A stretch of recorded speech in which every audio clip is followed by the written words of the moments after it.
All right, what's going on, everybody? Let me throw that back on real quick. My bad. Okay. What's going on? Hope everybody's doing great so far today. It's Saturday yet again. The weeks are flying on by. But hope whoever's in the chats or anything like that, whoever's hopped in so far is doing well so far. Yeah, we're going to be finishing up our Rascal Does Not Dream of Nightingale light novel reading, so I'm excited to see what's to come for everything, since it's been an incredible read so far. If anybody's been keeping track or anybody's read the light novel so far, or at least read Nightingale, I'm sure you guys have known how great it is. It's personally probably so far my favorite light novel out of all of them so far. Just the feel of it, the engagement with all the characters, the mystery behind it, getting a little bit more deep into Sakata's mind and how he feels about things back in junior high, a topic he really doesn't talk about a whole lot. So it's really great that we're getting a lot more conversation about that. And then some stuff with Mai Sakurajima, of course, and just Ikumi Akagi, her whole poltergeist thing, and it's kind of a shady, like kind of like messed up situation, scary thing that's happening to her. But we're getting a little bit more into why it's happening, so it's some good stuff so far. But yeah, I hope everybody's doing good. Whoever's in here right now, not sure. Oh yeah, looks like 4 people are in here on YouTube. What's going on? How you all doing? How's life treating you? How's everybody's Saturday been? How's everybody's week?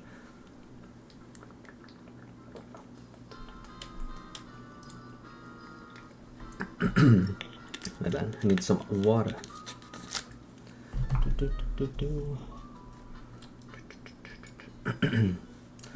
Let me go ahead. Let me fix something really quick. I might adjust my camera for a hot minute. See if I can adjust it just a tad. I don't know. I'm trying to see what the best way of doing this is, because I have the chat on there as well, but I want it somewhere where it can be kind of visible. Maybe right here might be okay. I don't know. We'll see. Let's see how that works, I guess. We'll try it out.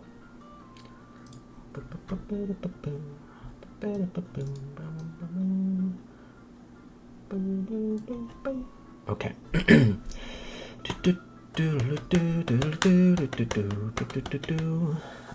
Alright, I'm live on Twitch too.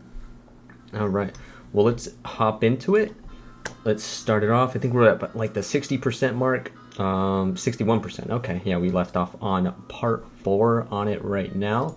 Let me go ahead. Let me turn this down just a tad. Okay. No, we stopped it. Okay.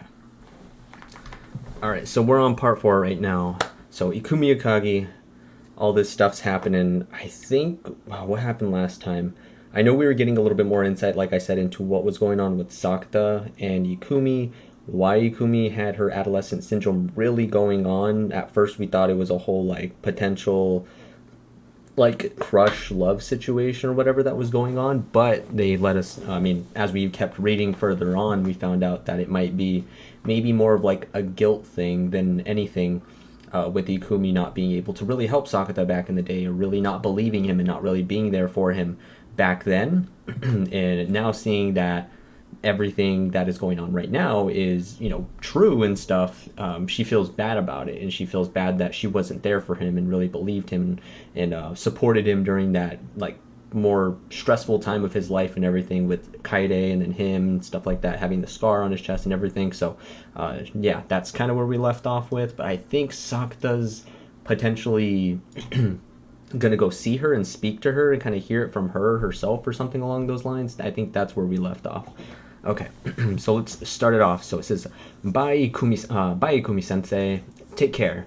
Ikumi was out in the hall waving goodbye to the junior high kids, 2 boys and a girl, the same ones who'd been at the campus festival flea market. Ikumi's right arm was no longer in a sling, like she'd said. It had only taken a week to heal. Once her students were out of sight, she let out a dramatic sigh. That was for Sakata's benefit. He didn't have to ask if she'd done that on purpose. It was the weekend after he'd bumped into Miwako outside the restaurant. Saturday, November 12th, Sakata and Yukumi were both on their college campus at Kanazawa Hake. Specifically, he had come through the main gates, turned right, and headed toward the glass building in the back. It had been built quite recently with an eye on local outreach. Most people simply called it Hall 8.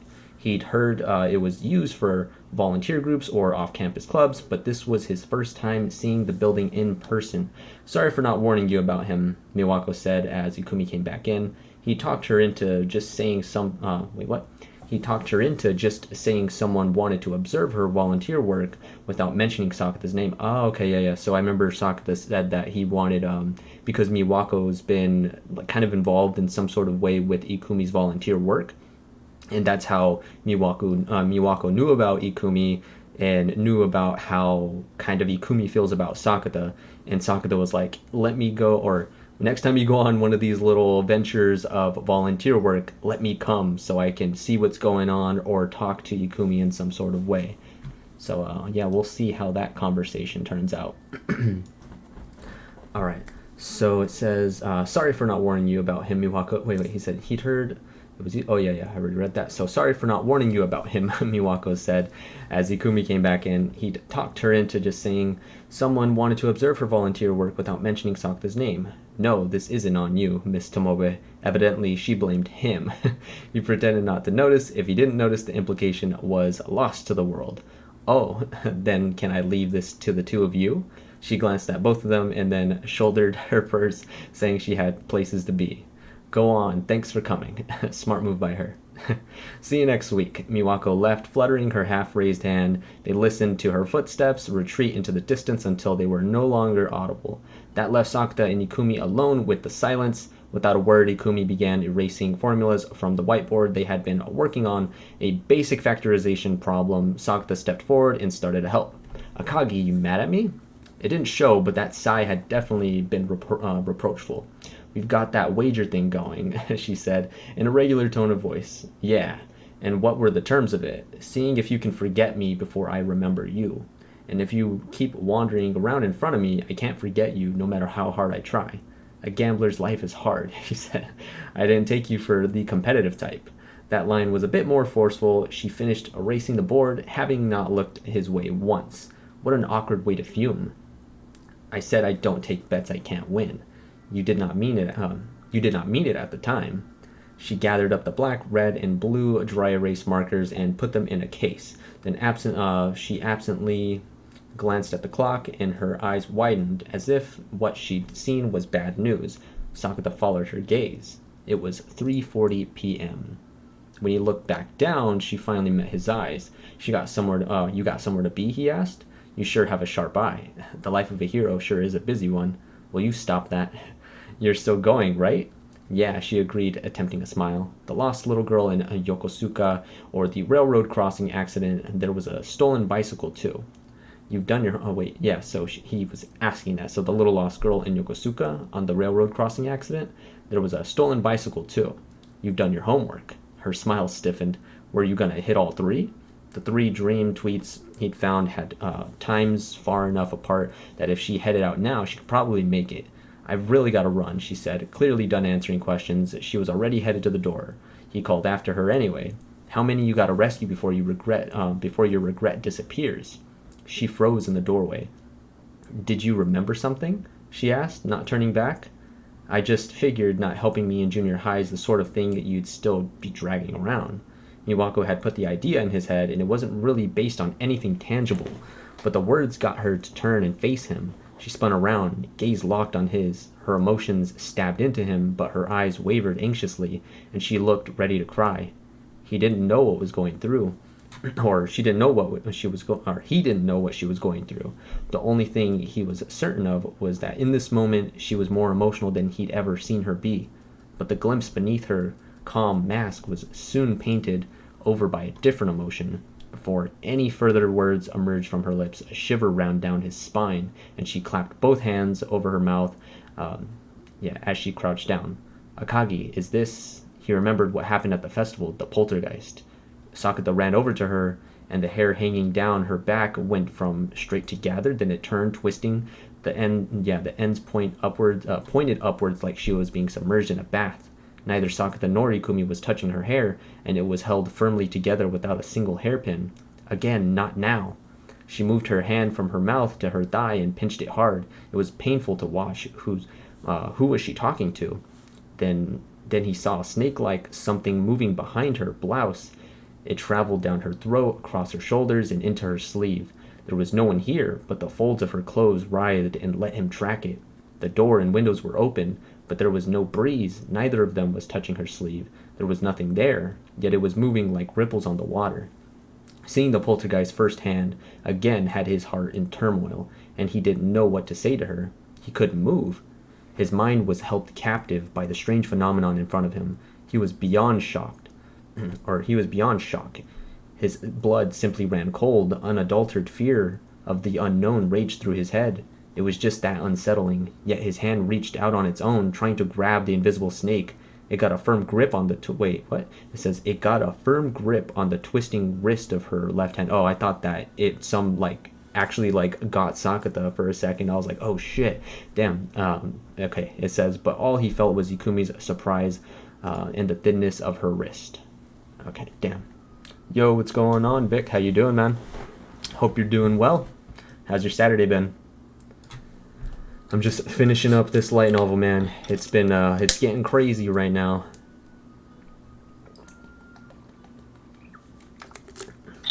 Some crazy stuff. I feel for Yukumi. This stuff is wild that this is happening to her. And I know how what's her name? Toko Kirishima, she was, she heavily implied, pretty much said straight up, I'm the one who gave her the adolescent syndrome. Proud of it in a way. And Sakata was talking to her, and all of this stuff, of course, does cause for trauma in some sort of way when it comes to the things that are happening to these people with adolescent syndrome. So this is traumatic. This is messed up. It's very uncomfortable for her. I don't know if it's hurting her.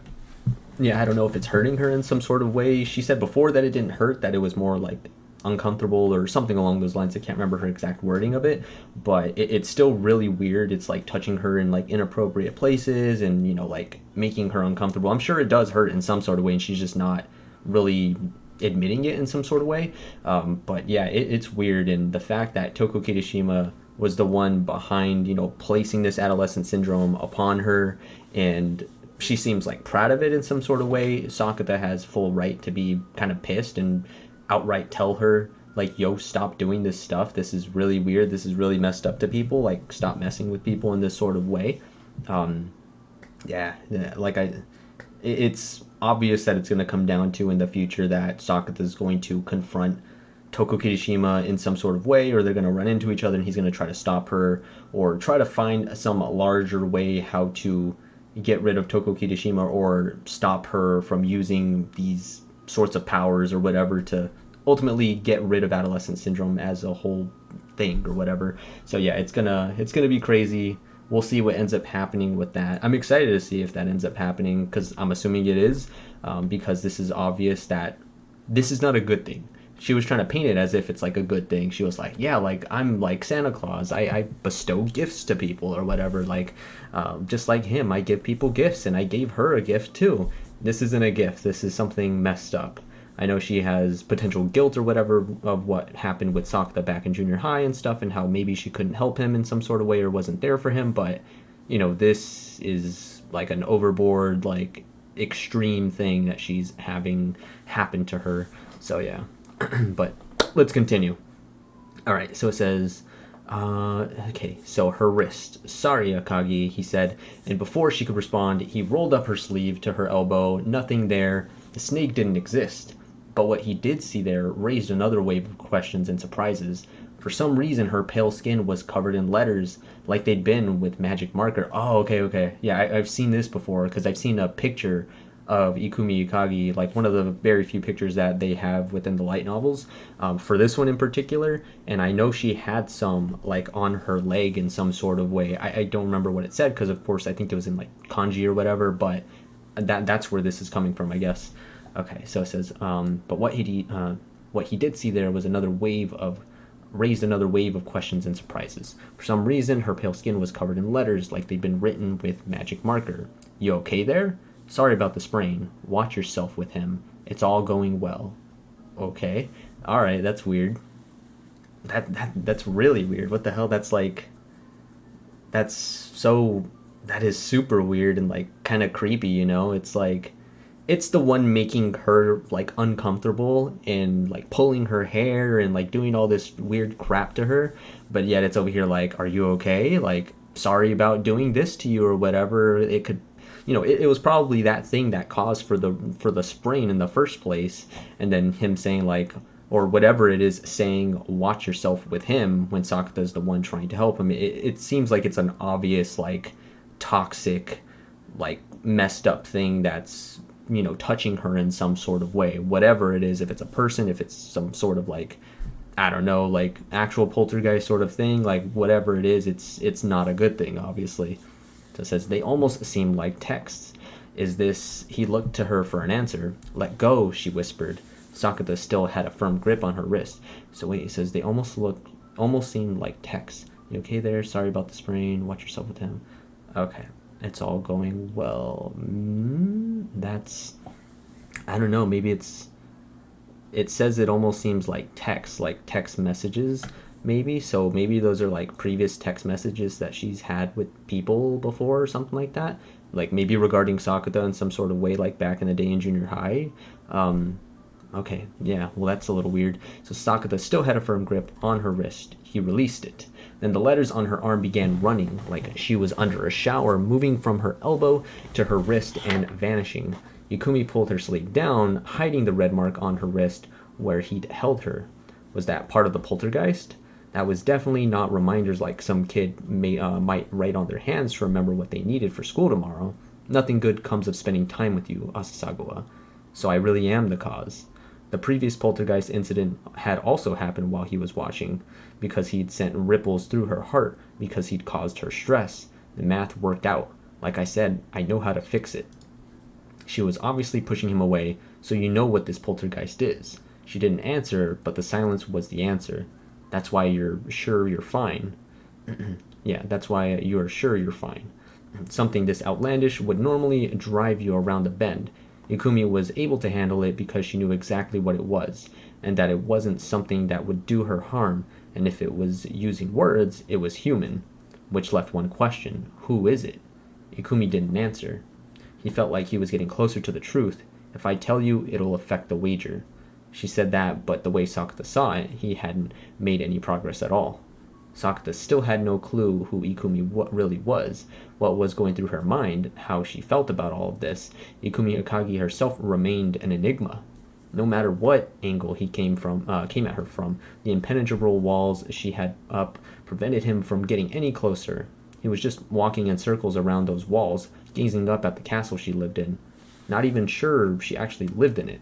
Ultimately, he was forced to retreat again, with nothing to show for it, feeling like there was nothing he could do without someone rolling in with the reinforcements. No end in sight. Perhaps that was the whole reason Ikumi had set this wager in the first place, but as he thought that, Ikumi, someone called her name. Sakata looked up and saw a man standing in the hall, early 20s. He was wearing a suit, so he'd probably already entered the workforce, about Sakata's height. Bespectacled, diligent-looking. I said we were done seeing each other. What? Oh, what the hell? Okay, yeah, she said, I said we were done seeing each other, Ikumi said, straightening up. The poltergeist subsided. Sorry, I just had to talk. Wait, what is going on? So she said, I said we were done seeing each other to the guy that Sakata is, like, able to see or whatever, this diligent-looking person, apparently. And then Ikumi, she said that, and then the poltergeist subsided. So is the poltergeist this, like, what? I'm, like, confused. Like, as soon as the guy popped up, the poltergeist went away. So is the poltergeist some sort of, like, manifestation of, like, what's supposed to be, I don't know, maybe representing this dude in some sort of way? Like, what's happening? I know I gotta read on, but I'm just, like, trying to, like, wrap it around my head. I'm like, what the fuck's happening? Okay, alright, let's keep going. So, sorry, I just had to talk. I'm afraid I've got places to be. She picked up her bag off the floor and slipped past the man without so much as making eye contact. He started to reach for her, but seemed to think better of it. Ikumi's footsteps soon vanished down the stairs. It was plain to see these two had history. If this man knew Ikumi, talking to him might help. but how to start that conversation. While Sakata dithered, the man's gaze settled on him. Are you Asasagawa? He had not expected a total stranger, especially one not even a student here, to know his name. But he was grateful for the opener. And you are? I used to date her, the man admitted, eyes turned the way that she'd gone. So you're her ex. The man looked uncomfortable, then tried to cover that with a smile. 5 minutes later, Sakata was on a bench outside on the Ginkgo lane. The soccer team was practicing on the field opposite. The coach yelled, "Footwork!" It was Saturday, but there was still quite a few students on campus strolling up and down the lane. Damn. Okay, so are they skipping this whole thing, or is this carrying on, like, with Sakata speaking to this guy? I'm hoping. So it said, the two men going past must have been science seniors. I can't get this thesis done. I'm just as doomed. Ah, the thesis, that was a nightmare. The voice came from Sakata's side. The other man was sitting on the bench, a distinct space between them. The man who called himself Ikumi's ex. He said he was waiting for someone and followed Sakata out. His name was Saichi Takasaka. He'd introduced himself on the way here. His business card bore the name of a company Sakata had never heard of and an equally obscure division within. Sakata glanced sideways and found Saichi with an unlit cigarette in his lips. Mind if I smoke? He asked, catching the glance. He was already reaching for the lighter in his pocket. Can I ask you not to? This is a non-smoking area. That was a whole new thing here in college. The campus had clear divisions between areas where you could smoke and areas you couldn't. The smoking areas were by the club building, behind the science building, and over by the labs. Most students turned 20 during their time here. That meant they could legally smoke. Quite a few students darted out for a puff during their breaks. Oh, really? Saichi put the cigarette back in the box, wincing. He'd been making some variation on the expression the whole time. It was probably an expression of his discomfort at having a witness to his attempt to talk to Ikumi. I don't usually smoke, but when I'm tense or need a distraction.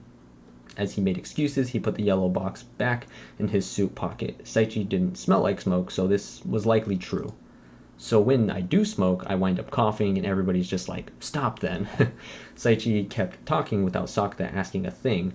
It wasn't really for Sakata's benefit, and it didn't seem like he cared much if Sakata was listening. It was like cigarettes, just a tick to hide his discomfort. When did you and Akagi meet? When she was volunteering in her first year of high school. I asked her out in her second. She mentioned me? I forget why. She showed me her junior high graduation album once. It was kind of like a guessing game, seeing if I could figure out who'd she been friends with and who her first crush was. And you were unlucky enough to point at me? Yup, and her smile faded fast. That sure makes it sound like there was something, but to Sakata's knowledge, they barely had any contact. Not been in love, not had any big fights or any bittersweet memories of youth. Kaide had been bullied and developed adolescent syndrome, and nobody in class had believed the truth, leaving Sakata ostracized. She told me a bit about what went down in her third-year class. Seemed like she was still hung up on you a bit, so it stuck with me. Maybe I was just jealous. Saichi turned toward him as he spoke, which made Sakata look back. Didn't ever think I'd meet you myself. I didn't expect to meet Akagi's ex either. Kotomi had told him about the boyfriend thing, but forget half believing it, he hadn't even managed 20%, and was genuinely shocked to find it was true. What's your relationship with her, Asasagawa? Are you seeing each other? Nothing like that, no. Oh. Saichi's eyes dropped to the ground. He looked a little relieved, but also a little forlorn. How had he taken that answer? Sakata wasn't sure. But there was one thing that came across loud and clear. Saichi still loved her. Why'd you split up? Short answer, my fault. Is the long answer any different? Well, I'm still the bad guy, Saichi said with a chuckle. At least half of that was him laughing at himself. The day she graduated high school, she told me we were done seeing each other. On this thing, out of the blue. He pulled his phone out of his pocket. And you just accepted that? I figured I didn't have any right to argue. Why is that? Last year, I was a senior and really struggling to land a job. Didn't have time for her. The job search is that rough? Last term, he'd seen a lot of seniors in suits on campus post-festival. There were almost none left. It was, for me, it's a seller's market, so the smart ones landed a tentative offer at a big company and goofed off. It sounded like he was talking about a specific friend. He had a very sour expression on his face. I did employment exams at 50 places and failed them all. By the 51st place, I was all out of things to say. I mean, what the hell is your 51st choice? Yeah, they ask why'd you apply to us, and it's not like you've got a reason. I started with the big names you've heard of and compromised when that didn't work out, and kept moving down the list, and when that didn't, rinse and repeat 50 times, and I stopped caring. Just give me a damn job, I thought, and the interviewers could tell that's where I was at. They knew I was still left on the shelf in November and December. Having never been involved in that kind of hiring season, Sakta didn't know what to say. He just waited for more. I had some confidence before I went in. After starting college, I did volunteer work and thought I knew more about the world than most students, but after being told I wasn't wanted 50 times, I didn't even know how to promote myself, and everyone I knew was landing tentative offers, so I was starting to panic. Saichi's voice was getting gloomier and gloomier. He'd started his story as if it was a funny anecdote about his past or about past trials, and while that was happening, you and Akagi? Sakata asked, getting it back on track. She was there for me the whole time. She'd come over, cook, iron my interview shirts, wake me up when I had an early call before the alarm even rang, made lunches for me. Honestly, this part came a bit as a surprise. He still hadn't been convinced all of Kotomi's story was true, and she never once wished me luck on my way out to an interview. She must have thought that would add to the pressure, a very Ikumi thing to do.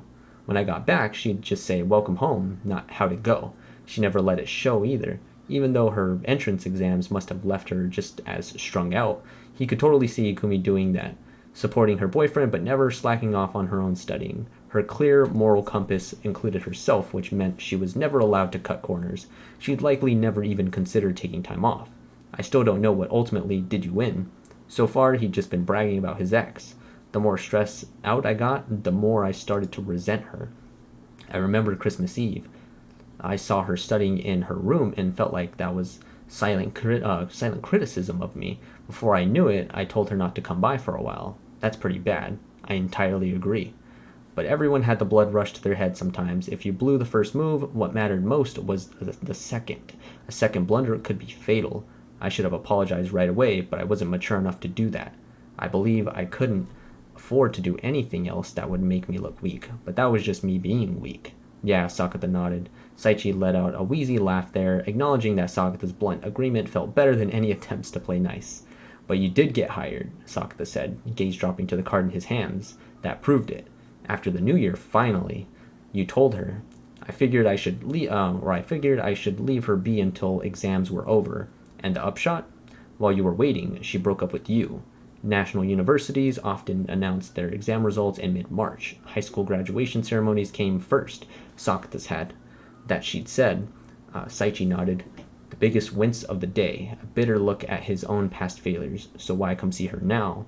It made sense that it had taken time to sort through these things, but if there was another reason, he'd like to know. That might give Sakata a clue to his forgotten past with Ikumi. I saw her tweets. That sounded creepy, huh? A bit. That's how the world sees it. That's why I didn't want to say anything. But it said she had a dream where she got someone hurt and was arrested for it. Akagi arrested? Both hurting people in trouble with the police did not sound like Ikumi at all. He had to ask. You've heard stories about the dreaming hashtag? You believe that stuff? Not really something grown-ups believe, is it? But I couldn't get it out of my mind. Sakata understood that. What if it did come true? And since Sakata had experience with something like prophetic dreams, he really couldn't dismiss these things. Do you know the date? Hang on. Damn. Alright, so all this stuff is happening, or at least just a long conversation with this guy, letting him know about his struggles and the mishaps that happened and everything, or the bad things he did in his relationship, how he didn't really handle it well, and it ultimately led to her kind of ending things with him. Yeah, he was kind of waiting around. It seemed like, I think he said he was waiting around for something, and then she was just like, all right, let's end things now. Okay, so what's going on here? Oh yeah, it started up right here. So Saichi pulled out his phone and hunted for the tweet in question. November 27th. That date rang a bell. Ikumi had passed along the invite to a class reunion held that day. A junior high reunion. With that class? Coincidence? Or... Since I saw that tweet, I got all nervous. Felt like I shouldn't have left her on her own. His lingering feelings for her were evident in his tone, but being there for others is what keeps her going. He said that mostly to himself, but the idea wormed its way into Sakata's thoughts, permeating his being. Maybe, yeah. Agreement came after the fact. Helping other people was how she helped herself. That matched his concept of Ikumi. That was why her heroic actions had always felt so risky. That was why she couldn't stop. If she ever stopped helping, she'd collapse. Takasaka, Do you still care about Akagi? I know I should have let her go by now. Saichi got to his feet. He was checking the time on his phone. Maybe he was supposed to be at work. Right, if it's not too much to ask, can I get your contact info? Let me know if anything happens with her. If it gets to be a problem, feel free to block me. His fingers were running across the screen, likely firing up a chat app. Sorry, I don't have a phone. Huh? This fact always came as a surprise to people. That's not an awkward way of saying no. I just got sick of it all in junior high and haven't carried one since. The original motivation for this decision was long since gone, but since he was getting by fine without one, he'd never been motivated to pick one up. Oh, Saichi looked momentarily at a loss, but soon gave up and pocketed his phone. Then if the stars align, yep, both of them probably assumed they would never meet again. Saichi headed off toward the front gate. He neither paused nor looked back. Why would he? There was nothing to be gained from that. Sakata didn't bother watching him for long, but he had a good reason not to. He sensed someone sitting next to him, and his mind turned that way. Not just any old someone, oh shoot, it's Toko Kirishima, what the fuck? A red someone, a miniskirt Santa, was occupying the seat Saichi had vacated. Her legs were crossed, an arm propped up on them, chin in hand. She was looking at him through long lashes. It's Saturday, what are you doing on campus? Being surprised by the sudden manifestation of a miniskirt Santa. Ew. Toko rolled her eyes at him. He'd meant it, so this seemed unwarranted, but running into her suited his purposes. He had loads of questions for Toko Kirishima. What did you do to Akagi? I merely gave her a present. Everyone wants presents. Santa Claus handles poltergeist distribution. Santa Claus handles poltergeist distribution? Hardly, Toko laughed. That is not her adolescent syndrome. Oh, okay, so it's not. Sakata had been starting to think that himself. The letters written on her arm bore signs of a personality of someone else's will. Pretty different from your standard hauntings. Those words were a clear attempt at communication. Well, what is it? Santa's not allowed to blab people's secrets. Toko held his gaze, her smile a challenge. Is the dreaming hashtag also your fault? If she wouldn't talk about Ikumi, he'd just have to try another approach. Everyone worries about the future. So you show them dreams about it? Don't make me repeat myself. I'm not showing anything. They're doing that on their own. This was getting him nowhere. He'd finally met her again, but was learning nada. No more questions, she asked, yawning. There was a phone in her hand. She was working it one-handed. Santa Claus was a smartphone pro. Then one more. What? She didn't look up from the screen. Give me your phone number. Oh, shit. No way. I wasn't expecting it. First off, I wasn't expecting her to have a phone. That's something kind of weird. I was like, wait, what? She's using a phone? I guess she has to maybe like keep up with it in some sort of way. But also, I wasn't expecting him to ask her for a phone number. I mean, it seems like a very Sakata thing to kind of do, but just something that caught me off guard right now. It's a guarantee she's going to give it to him, like in some sort of way. I could already kind of see it on the bottom. Okay, so her thumb froze mid-swipe. Then she gave him some side-eye. Oh, should I tell you mine first? No thanks. Flatly rejecting his offer, Toko shifted her focus back to her phone. This was a non-starter. Her attitude made that clear. What was your major again? She asked abruptly. Statistical science. Is that a math thing? She didn't even look up. It could be described that way. If you're an egghead, then do you have pi memorized? I know, 3.14159265. At least. Good enough. He was unclear what convinced her, but she thrust her screen in his face, saying 3, 2, a very short countdown. There were 11 digits on her screen, a number starting with 090. 0 is 10. Time's up. She yanked her wrist back, hiding the screen. One more time. That was your only chance. Also, we're being interrupted. Toko turned to the footsteps coming up from behind. Hey, wait, what? Wait. Hey, Mai said, stepping into view. How was your remedial class, Mai? That is not what this was. The professor rescheduled a class that got canceled earlier this term. She reached out and twisted his cheek. Of course, I was filming on the original date, so this works in my favor. Damn. Oh no. So, damn it, what the heck? So she came and she's like, I'm assuming Toko Kirishima's gone or whatever. Ah, that sucks. I wanted that conversation to keep going. And she teased the hell out of him too, because she showed him the phone number. He just, on spot sort of thing. He can't remember the whole thing, like just memorize it like in a snap like that. Oh man, that sucks. If only he actually got it. I mean, it wouldn't do him like it would do him good because he could use somebody else's phone, but it wouldn't do like him immediately good because he doesn't have a phone himself. Okay. But Mai let go of him and looked at the seat next to him. Were you talking to somebody? See for yourself. Toko Kirishima. He found himself gesturing to an empty seat. He did a 360 scan of his surroundings and found no miniskirt Santas. She'd vanished into thin air. She was here. Or she was here, Mai asked, looking around. Yup, definitely. Huh? Sure felt like a trickster spirit at work. He had more questions for her, but no use getting dejected now.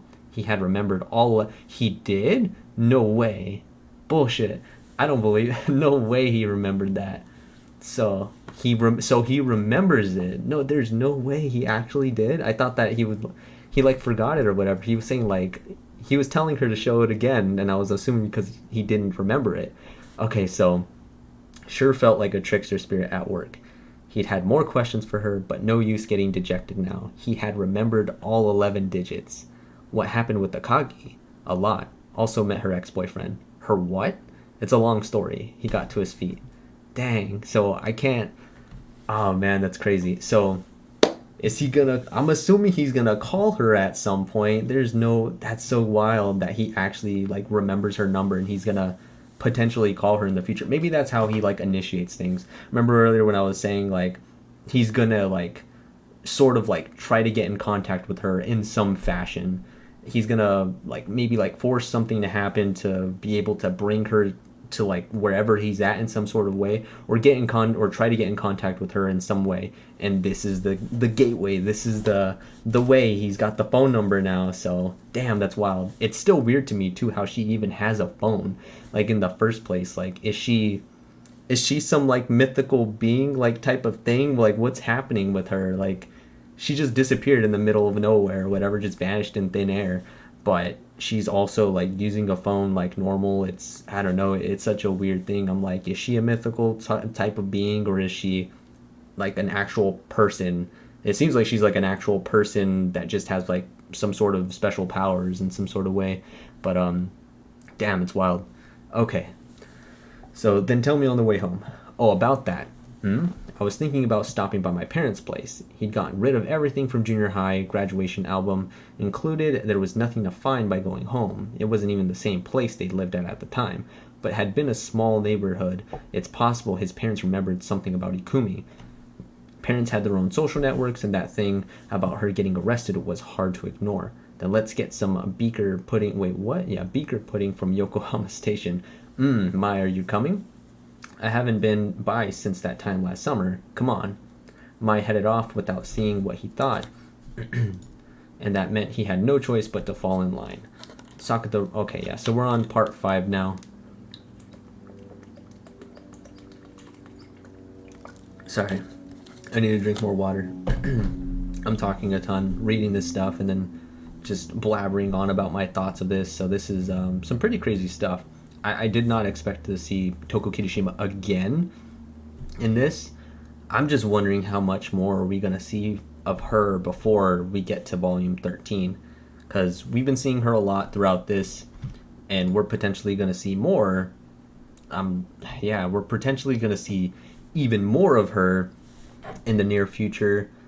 But I'm just not sure, like I said, how much more. Are we going to see her again before this light novel ends? Are we going to see her more in some fashion in the student light novel that's going to be coming out next month, or before volume 13? Like, because I know that one is going to be very much just centered around Toko Kirishima. We're going to find out a lot in that light novel. It's a very important one. So damn, I don't know how much we're going to get of her before that, but we'll see. I'm assuming we're going to see her maybe one more time, or maybe not. I don't know. like I said, I think the way that things might unfold or whatever, or like the way that he's going to really interrogate her, or not, maybe not interrogate, but like summon her to get the questions answered, or to try to fight the adolescent syndrome in some sort of way, or however he decides to go about doing that, or stopping her in some sort of way, the way he's going to go about getting her there and trying to confront this is him calling her on the phone like that. And that's how he's going to like kind of summon her in some sort of way, or get her in some sort of place where he's at to have that conversation, or try to do whatever they can to stop whatever's going on. But at least that's what I think. But we'll see what happens. All right, so part 5. Sakata rang the intercom on his parents' place. There was a 5-second delay, and then his father answered. "It's me," Sakata said, putting his face near the little lens. "Oh, be right there." The interphone cut out, and he heard footsteps coming. The lock turned, and the door swung open. There stood his father, a sandal on one foot. It was Saturday, but he was still in slacks and a collared shirt. "What brings you here? A son can't come home without a reason?" Sakata was the family's kid. Of course he can, but... "Hello," Mai said, stepping into view before he could say more. "Nice to be here." "Oh, hi. Hello, Mai. You came too?" She hadn't been on the interphone's camera, and his father was clearly rattled. "Sakata, you should warn," he began, but then he caught Mai's look and let it drop. "Not an argument to have in front of your son's girlfriend. Come on." He held the door open, waving them both through. "Dear, it's Sakata and Mai," he called. The apartment had a standard 2-bedroom layout. "Really? How nice to see you." Sakata's mother was sitting at the dining table just inside the entrance. "Sorry to drop by unannounced," Mai said, bowing her head. "Don't worry about it. Welcome home, Sakata. Nice to be back. We brought presents." Damn. Okay, so this is a little weird too. I think this is the first time we've gotten to see, or we're getting to hear about in some sort of way, of Sakata going back home and seeing the parents both in like a healthy state like this and living together like that. Because before, when it happened, it was kind of like not a fake thing or whatever, but Sakata's mom couldn't see Sakata, or she couldn't perceive him. He didn't exist to her at that point, because she never spoke to him, he never spoke to her, or whatever. At least on his part, he was just watching things and he could see her, but she didn't really acknowledge his existence and couldn't really, like I said, perceive him at the time. But now they're here interacting. It's pretty nice so far, and this is the first that we've really seen Mai Sakurajima actually interacting with the parents too, I believe.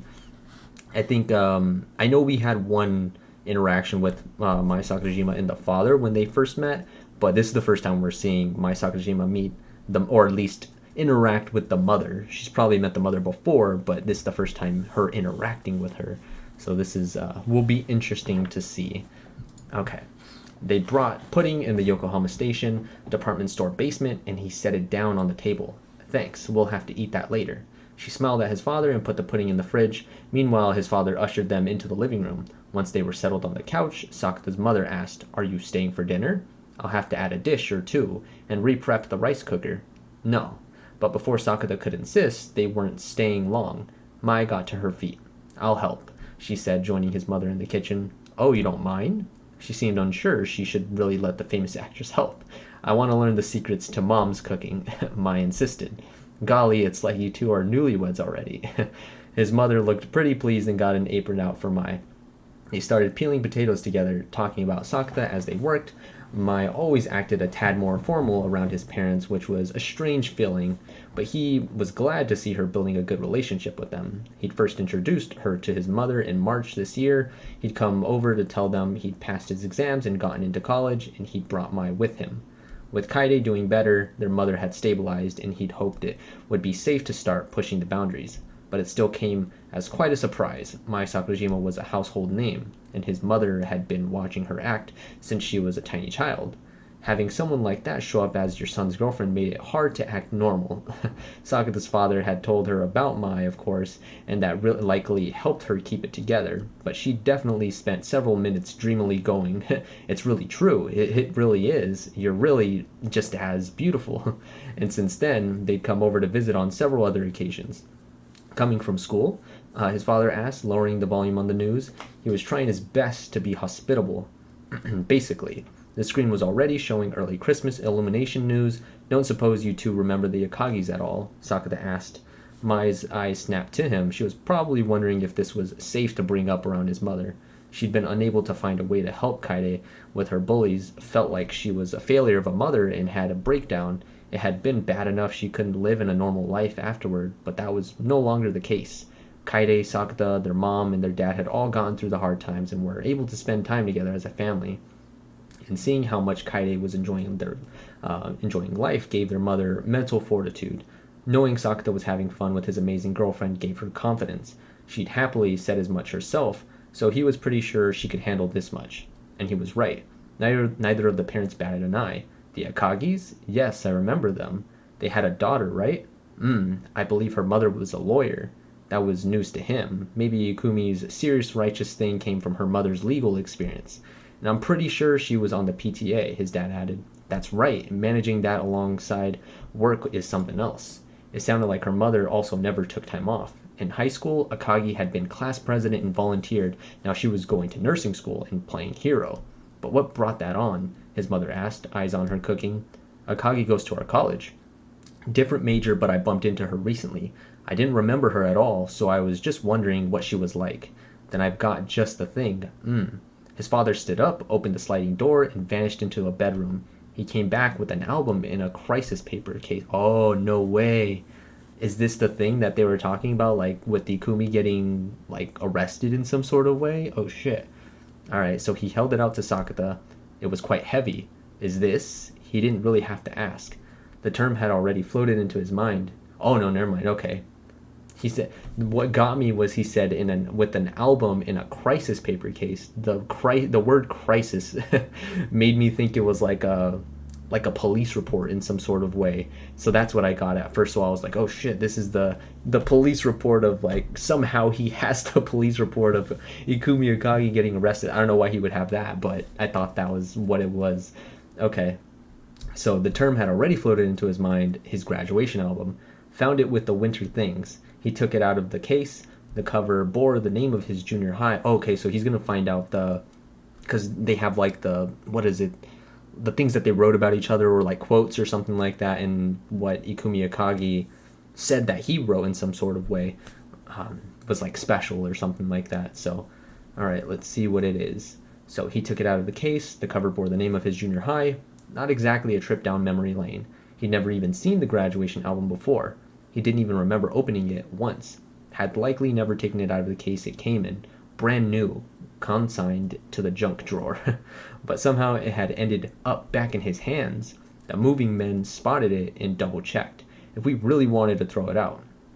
I assumed you might not want it now, but at some point in the future you might change your mind. Maybe, Sakata said. He opened to the first page. Left follow for years. The album was stiff, the pages plastered to each other. Each page he turned made tearing noises. He stopped at the page for Class 3-1. Sakata's glum face was at the front of the class. Asasagawa, always the first in line. Ikumi was at the front of the girls' side, because Akagi? Yeah, oh yeah. So, yeah, she was at the front of the girls' side, looking collected. Akagi was also first, and that jogged a few memories. Sakata and Ikumi had sat next to each other at the start of their third year, each first in their row. He turned another page. The smell of ink and paper wafted off of the album and down his nostrils. It felt like a trip down memory lane. Even if these weren't the memories he wanted, his body reacted instinctively, like this was stamped into his DNA.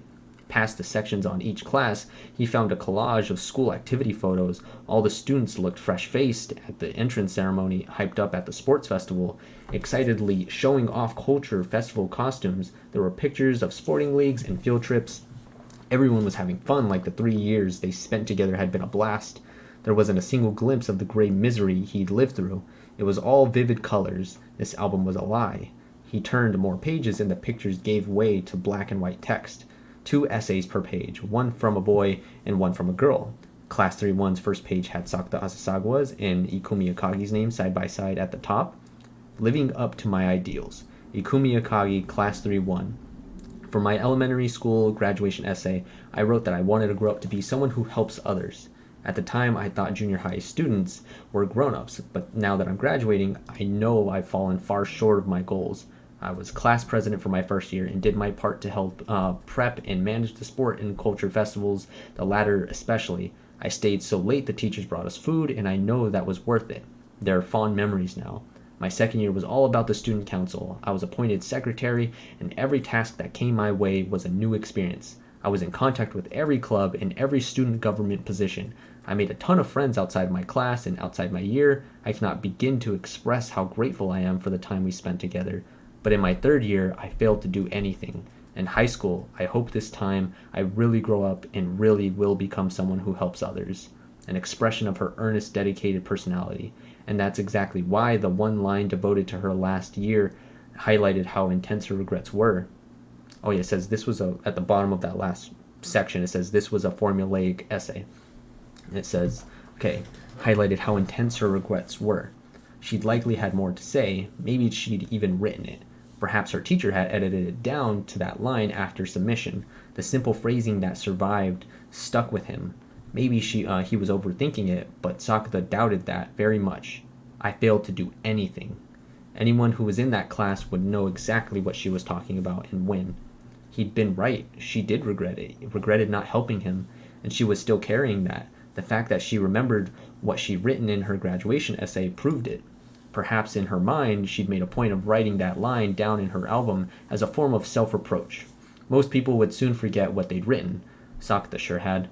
I'd like to reach a place of kindness. At the campus festival, Ikumi had thrown that line back at him, and it hadn't rung a bell. Had he really written that? He still wasn't sure. Sakata's own essay was right here, at the top of the page. Maybe that would jog his memory. With that in mind, he struggled to make out his terrible junior high handwriting. The contents were as messy as his penmanship. It was clear he had been told to write something and had forced the words out. As empty as the essay might be, it was worth struggling through. No matter how many times he reread it, the line wasn't there. He hadn't written that. Hadn't written, I'd like to reach a place of kindness. A tremor ran through him. He felt downright dizzy. Sakata hadn't written those words, but they reminded him of something, a treasured concept taught to him by his first love, so Shoko. Because he was remember telling him, or he was envious of the way that she lived life and wanted to bring happiness and be kind to people and everything. And he, even asked her before, can I take on what you kind of embody or whatever, or what you try to do? I want to be a kinder person. I want to reach a place of kindness or something like that, or have that sort of goal in mind. So, okay. So a treasured concept taught to him by his first love. How had Ikumi known about it? His swirling thoughts began to gather, coalescing into an answer. And the very idea sent a chill through him. It was probably dead on. He felt sure of it. Yet that didn't bring him any comfort. Quite the opposite. Sakata had finally found the answer he was looking for, but he was just as lost as before. So what? So if she what? Okay, so what's going on? So let me reread that, because he's come on to something. He knows something now. So a treasured concept taught to him by his first love, Shoko. How had Ikumi known about it? His swirling thoughts began to gather, coalescing into an answer. If she... And the very idea sent a chill through him. It was probably dead on. He felt sure of it. Yet that didn't bring him any comfort. Quite the opposite. Sakata had finally found the answer he was looking for, but he was just as lost as before. Damn. Alright, I still don't know exactly what he came down to, but we'll see. Damn it, I want to find out what it is, because it has something to do with Shoko in some sort of way, and how she found out what's going on, or not found out what's going on, but she knows about what he learned from Shoko in some sort of way. So that's interesting to find out. Dang, I don't know how she found it out, but that's I can't wait to find out how she did, or if she interacted with Shoko in some sort of way, potentially. Damn. Okay, so Lowland Rush died down. Just going back, we're on chapter 4 now. So from deep in the Hilbert space.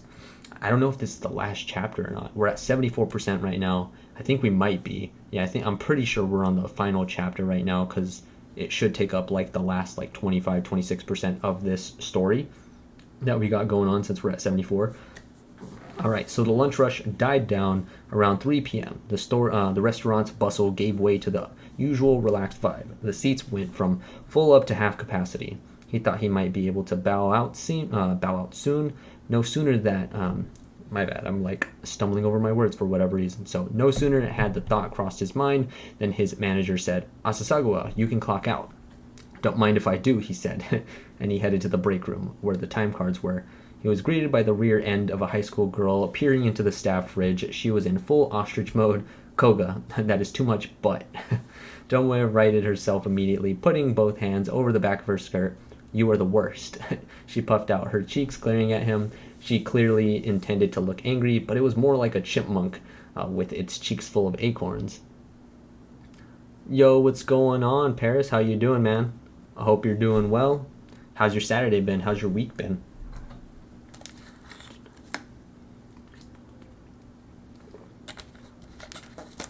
Appreciate the good vibes, man. And yeah, we're finishing this thing today. Yeah, I thought that we were gonna move through it a little bit slower than I thought, but no, we're moving through it at a good pace, and yeah, I'm pretty sure we're gonna finish it today, and we're getting to some very, very interesting stuff, the nitty gritty of things for sure. So yeah, let's keep it going. So Tomoe, yeah, I'm glad to hear you're doing good, man, and yeah, I'm doing good so far. It's Saturday. I'm excited. After this, I'm trying to think of what I'm going to do after this. So after this, I know I'm going to be mulling over all kinds of crap of what's happening within the story. But I know later I'm probably going to stream some Spider-Man, the previous Spider-Man, because I'm preparing for what the upcoming Spider-Man, or when the upcoming new Spider-Man is going to come out on, I think it's on the 20th, so it's in like 6 or 7 days. Yeah, 6 days from now. So yeah, that's going to be fun. Are you getting that game at all, Paris? Yeah, for sure. I appreciate it, man. Yeah, it's gonna be fun. I'm excited for it. I played a little bit of the previous Spider-Man, and it's been fun from what I played. I just don't play my PS5 that often, but yeah, I'm excited to play the rest of it.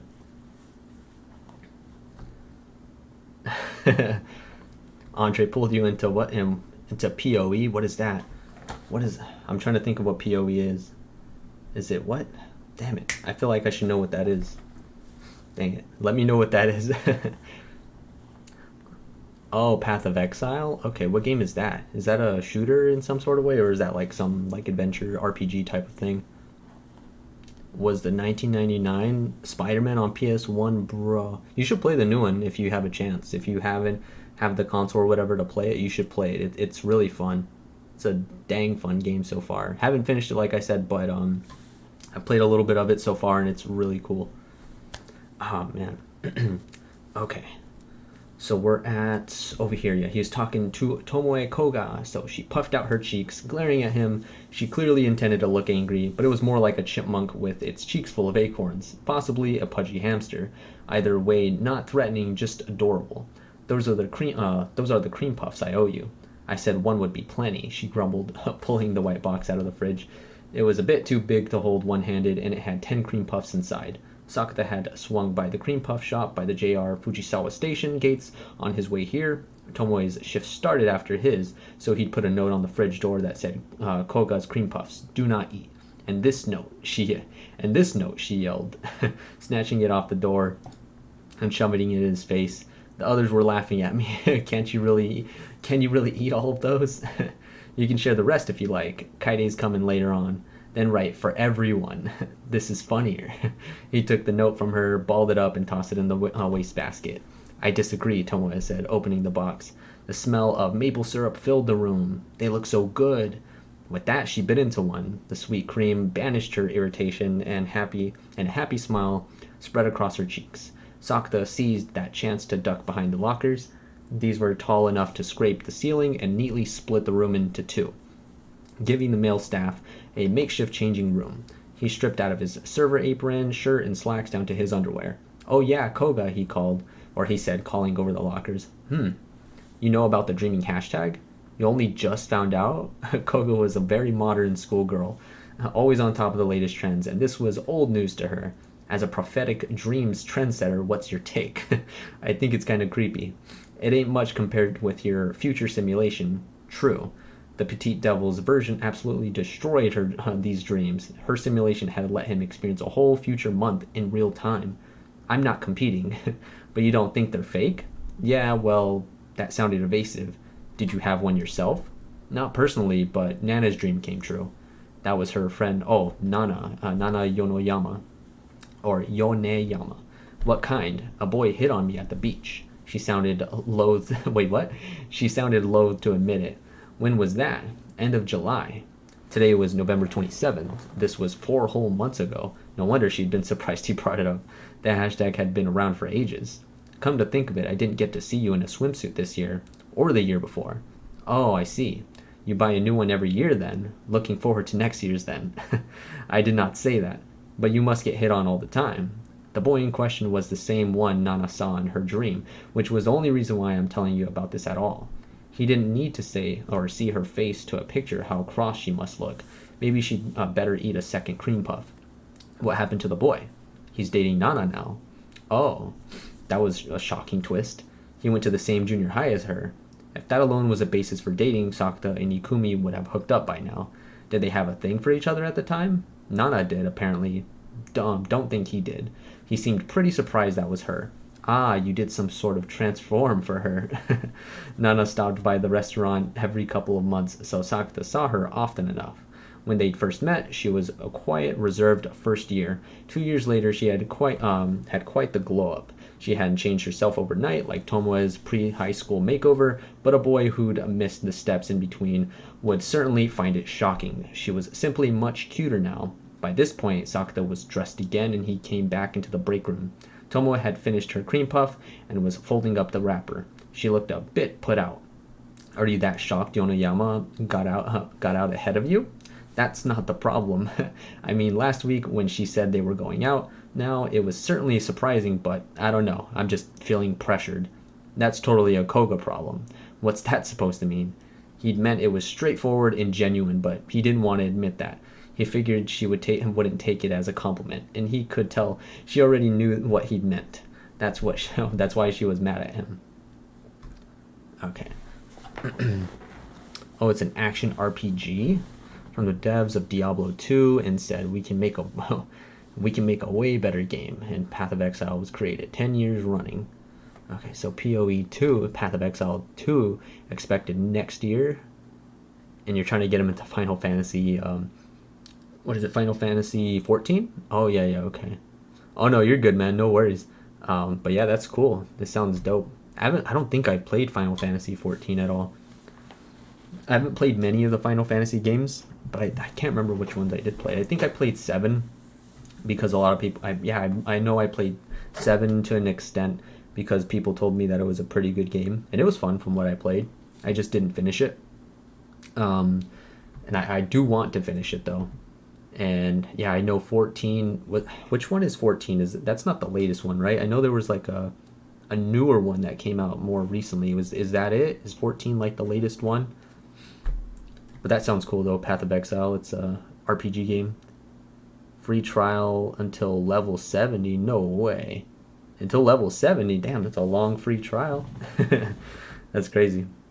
Maybe I'll check it out. Let me know what console or something like that it's on. Is it on PlayStation or Xbox or something else like that, or on PC or anything? All right, so where am I? So it says, yeah, Final Fantasy 16. Oh, okay. Yeah, I think. Oh, okay. So Final Fantasy 16 just came out. That was the one that people were talking about. And then 14 is the MMO online, PlayStation and PC cross-platform. Okay, that makes sense. Because I was gonna say, I don't think that Final Fantasy's not on Xbox, right? I don't think. I'm pretty sure it's not, or maybe it is in some fashion. I just can't remember. But yeah, that sounds cool. Like I'll probably check it out if its free trial is that long. I'll probably give it a look and try to play through it and see how I feel about it. Maybe I'll get the full game. All right, so let's see. They said, where are we right now? I'm trying to look. So that's totally a Koga problem. Oh yeah, we're right here. So it says, just don't rush into dating some weirdo, he said. There aren't too many people weirder than you, senpai. I'm safe. Well, thanks a lot. He put a little box on her head. Stop it, you'll ruin my hair. She grumbled, reaching for it. She set the box down on the table and blinked at it. Senpai, is this? The box contained the latest in wireless headphones. Oh, or earphones. This is the present that he was going to get her that she asked for in some way. Yeah, so he actually got it for her. Nice. That's nice. So when he'd asked what to get her to celebrate college admission, she mentioned these.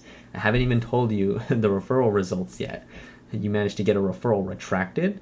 That'd honestly be impressive. Colleges had a set number of referrals per high school, so they were almost always a guaranteed admission, unless you totally blew your interview. I got in, then congrats, as promised. You're sure? These aren't cheap. I used a secret art that ensured not 1 yen left in my wallet. You what? I asked Izuki and she gave me them. One of every color, so I got extras. These were the earphones Uzuki had done a commercial for, and I can just have them. I told Zuki they were to celebrate a Kohai's college admission, and she knows I don't have a phone and can't exactly use them myself. Oh, well, I guess that's okay. Don't party too hard. Nana's still studying, so I can't party even if I wanted to. But thanks. Tomoe opened the box and took out the earphones and tried to link them to her phone.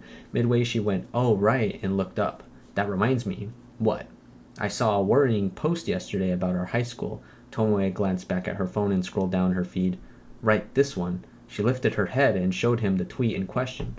Had a dream I was injured by a broken light bulb in class. Ouch. November 27th, Minagahara High. Class 2-1. Probably changing after practice. Probably shouldn't throw basketballs around indoors. Excuse me. Hashtag dreaming. That was worrying, but Sakata wasn't. He knew this was a fake. He'd written it himself.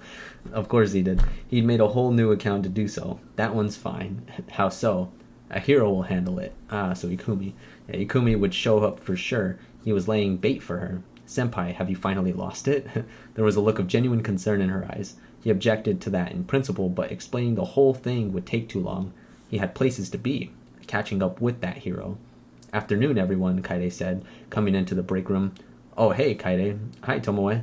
Kaide's smile faded when she turned to Sakata. Rio's waiting for you outside, she said. Right on time.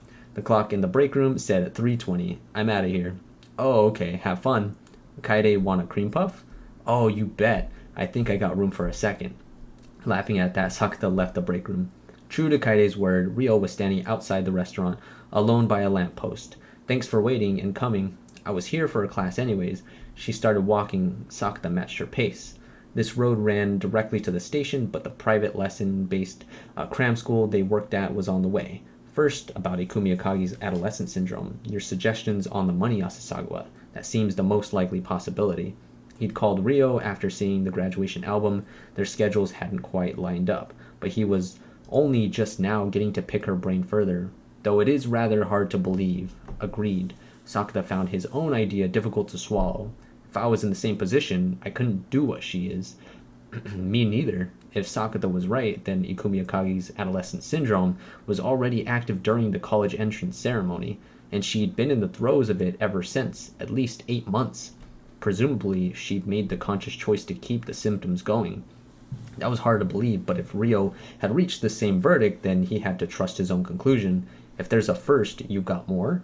Rio had begun with that word, but what she'd said after that was all he wanted from her. Watch the road for me. Without waiting for an answer, Rio took out her phone. Okay. She started tapping the screen. Sakata's job was to keep her from bumping into oncoming pedestrians. A good 30 seconds later, she said, this, and showed him her screen. It was a social media post.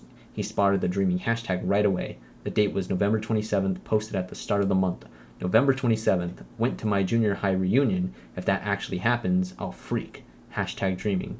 Ah, okay. So that's, they've been talking about that, bringing up that junior high reunion thing, and Sakata seems not really interested in it, at least initially, because, he doesn't really care for all those people, really, because of everything that happened, but I don't know, maybe he might do it. All right, there's like 10 more of these. She typed something else and showed him the results. November 27th, Sunday, reunion at the seaside shop. Maybe junior high, but everyone having fun. Huge shock. Will this come true? Dreaming, or hashtag dreaming. November 27th, was that a reunion dream? Could see Asanbashi from the shop. Like everyone looked believably aged up. Might really come true. Doubt it. Hashtag dreaming. Alright, so November 27th, I think. Here we're doing a junior high reunion and dreamed about it that night. Same shop as the invite. Might be real, but with that class? Still look like fun. Should I go? Hashtag dreaming. Every date matched, so November 27th. All right. So what did you say? So sorry, didn't mean to... Yeah, soon. Yeah, I think in January it'll be on Xbox. Oh, nice. Not bad. So not too far from now. Yo, cool guy, what's going on? My bad, I didn't even see you. I was talking to Paris for a little and stuck in the freaking light novel.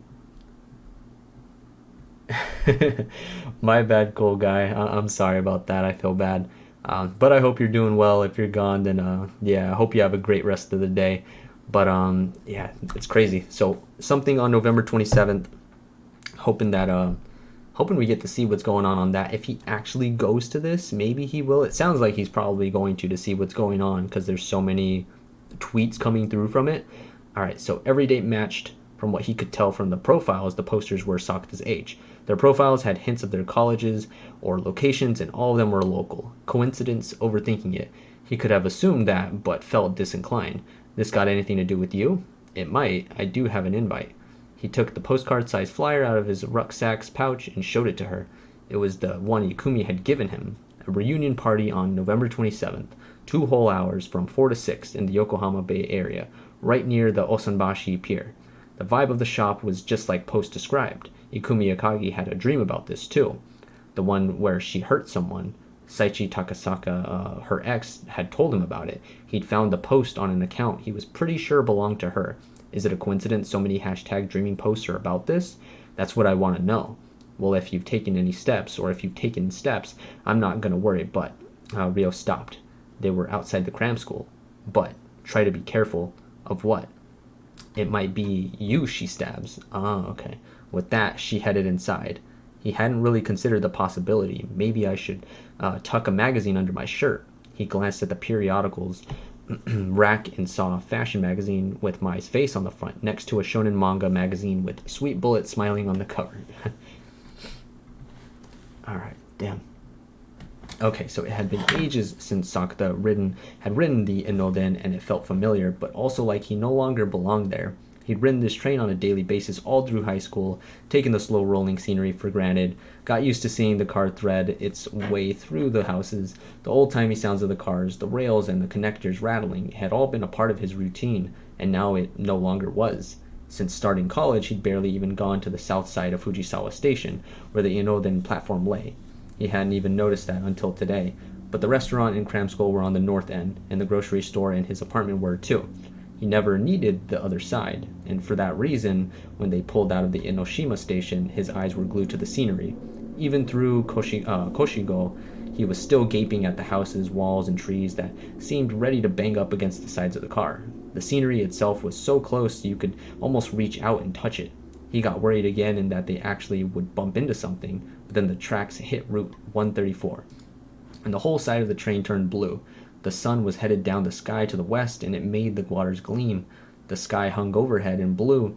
The sky hung overhead, blue and white as far as the eye could see. The horizon seemed to glow. He'd seen this every day in high school, had gazed absently out the window at it, but that was no ordinary commute. Now that he was in college, the fact was driven home. Next stop, Shichigahama. He hadn't heard that female announcer's voice in ages. Wait, what? Hold on. So he said, the horizon seemed to glow. He'd seen this every day in high school. He'd gazed absently out the windows at it, but that was no ordinary commute. Now that he was in college, the fact was driven home. Next stop, Shichigahama. He hadn't heard that female announcer's voice in ages. Damn. Okay. I want to know what he means by this was no ordinary commute. I don't know what he means by that. It's like, what I thought he meant at first, what I think he means is Shichigahama Beach, maybe. That's what I'm thinking. I don't know, just because I've thought of it in the past, of that Shichigahama Beach is a very, very important place within the story, because there's so much crap that happens there. For whatever reason, so many of these things, so many important moments, so many, like, interactions or things relating to adolescent syndrome in some fashion, the supernatural parts of it, they always end up coming back to Shichirigahama Beach in some way. And the fact that he's speaking about it right now, talking about the beach, talking about the ocean, like of Shichirigahama Beach or whatever, at least that's out past the beach, he's talking about it in that way, saying that it's no ordinary commute.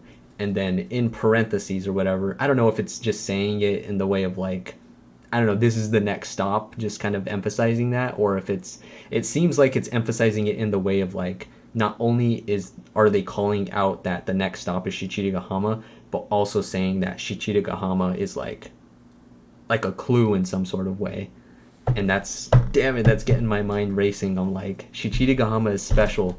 I know it is. Like, it's gotta be. There's no way that all of this crap, all of these things happen on Shichirigahama Beach. All of, like, even in the endings in the anime, all of the girls that go through adolescent syndrome, they're all walking along Shichirigahama Beach in all different versions of the endings. There's gotta be something going on with it. There's no way that it's not special in some sort of way, or there's not something supernatural about it in some sort of way. There has to be. They gotta bring it up in some sort of way, whether it be later in this light novel and they confirm it in some way, or they say it maybe in volume 12 or maybe in 13 or something like that, the whole Toko Kirishima thing, because I think that if it is in fact like special in some sort of way or whatever, supernatural in some fashion, or it has some tie to it, it has to come back to something Toko Kirishima related, possibly. But damn it, that's getting my mind racing. Shit. Okay, so let's keep going. So next stop, Shichirigahama. He hadn't heard that female announcer's voice in ages. He disembarked on this tiny platform at Shichirigahama and found it so quiet it was like he'd been spit out onto an empty world. The Enoden car itself had been full enough, but barely anyone else got off or on here. It was that time of day. But it didn't feel lonely, quite the opposite. The moment he stepped off the train, the smell of the ocean wrapped him in its warm embrace. The memories came rushing into his nostrils, raced through his circulatory system, and filled him with the comfort of home. His very cells remembering what it had been like here. He tapped his commuter pass on the reader at the gate and left the station. Not long after, he saw his old school across the little bridge. For 3 whole years, he'd gone to Minagahara High. Everyone else from his train turned down the gentle slope to the ocean. Sakata alone went the other way, up the hill and through the railroad crossing. Beyond that lay the Minagahara school gates. They were half open, and Sakata took a deep breath before stepping through. He'd never stressed about it like this when he was a student here. After graduating, he was an outsider, and it was weird to walk around the grounds in street clothes. Fortunately, it was a Sunday and there were no signs of any students. There were probably people here for practice or clubs, but he reached the building without encountering any. He swung by the office first. He could hear sounds of ball dribbling on the basketball courts now. He knocked at the glass window, calling to see if anyone was there. A woman came out to greet him. "You're the graduate who called ahead." "Yep, Asasagawa Sakata." "Then just put your name here." He went to write his name and saw another on the ledge above, Ikumi Akagi, or on the ledger above, Ikumi Akagi. The time written next to it was 3:40, 15 minutes ago. Today's date? Oh, her, a college student, wanted to look around the building, material for a college report. Ah, he said. He'd given a similar fake reason when securing permission to visit. He wrote his name. "Try not to take pictures that can identify any individuals, please." "Right. And wear this while you're here." She handed him a visitor's lanyard. "Bring that back when you're done." "Got it." He hung the lanyard around his neck. Should be less than an hour, he said, and with that, he headed upstairs. The school interior on a weekend didn't jog any memories. The deserted silence won out, and the vibe was too different to take him back. The only sound was his slippers padding up the stairs. Sakata took it one step at a time and was soon on the second floor. The hall ran straight ahead. Nothing blocked his view. No one was around. White signs were near the ceiling from Class 2-1 all the way to 2-9. Nothing different. It had been less than a year since he graduated, so what even would change? But he could feel it on his skin. He no longer belonged here.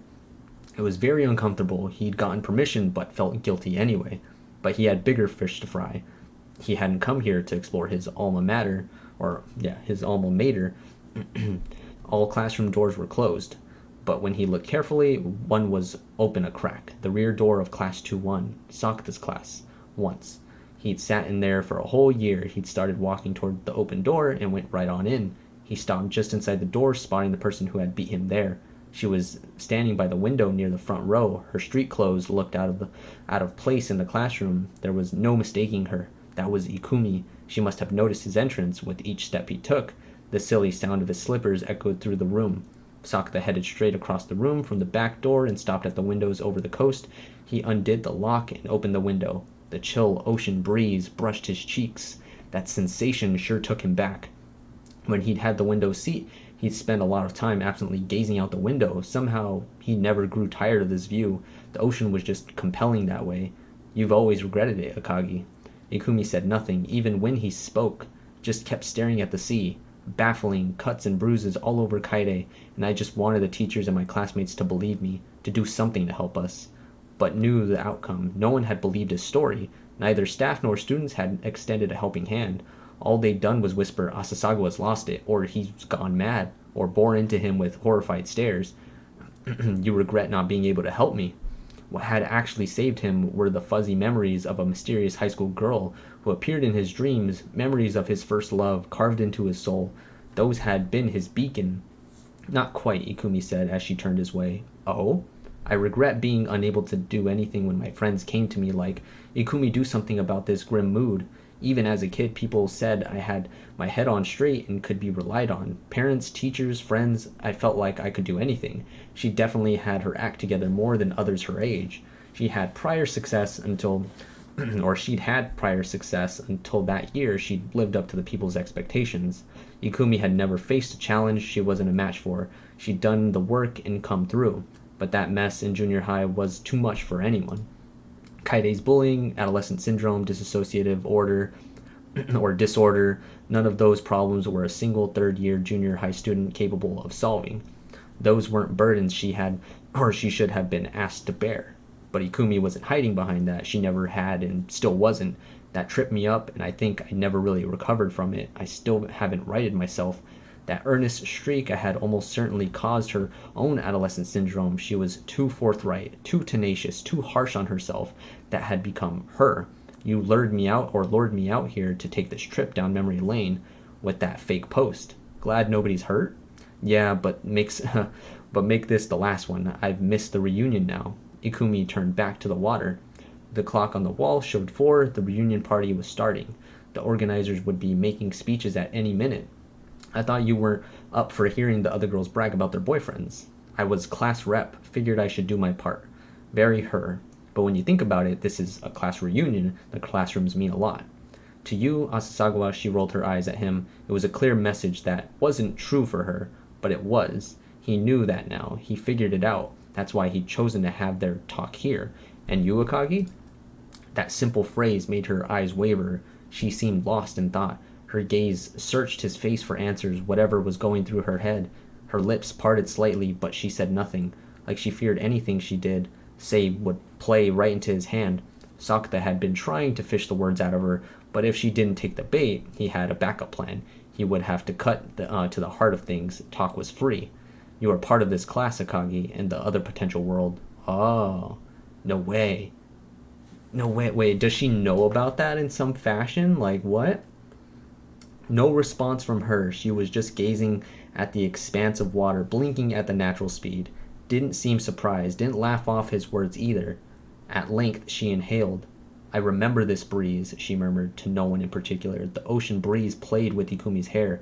She put up a hand to hold it still. The smell of the sea, the line of the horizon. Like her, Sakata's eyes were on the water. He could sense her standing next to him. It hasn't changed at all. It seems so long ago. They graduated and were in college now. It was the two of them who changed. That's why it felt like a memory, even though it was just a year ago.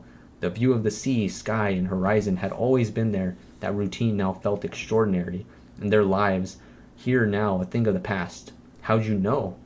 She was bathed in the light of the setting sun, and the wind caught her voice. Something felt off when we saw each other at the entrance ceremony. You took the trouble to call out to me then, Akagi. But not a word since. Damn. Okay, so that's crazy. So she remembers it in some sort of way. It seems like, because in this world, Ikumi Akagi went to a different school. She didn't go to the high school that Sakata attended, the one that they're at right now, Minagahara High. And so from what they're kind of talking about right now, and it's insinuating, is that she remembers what happened in the other world that Sakata went to in Volume 9. He was in that sort of like perfect scenario world or whatever, where everything played out in his favor. He still had Mai Sakajima as a girlfriend. His sister Kaide's adolescent syndrome never really got bad enough or whatever, and he helped her and was able to resolve that. The mom never got had that nervous breakdown and went to the hospital.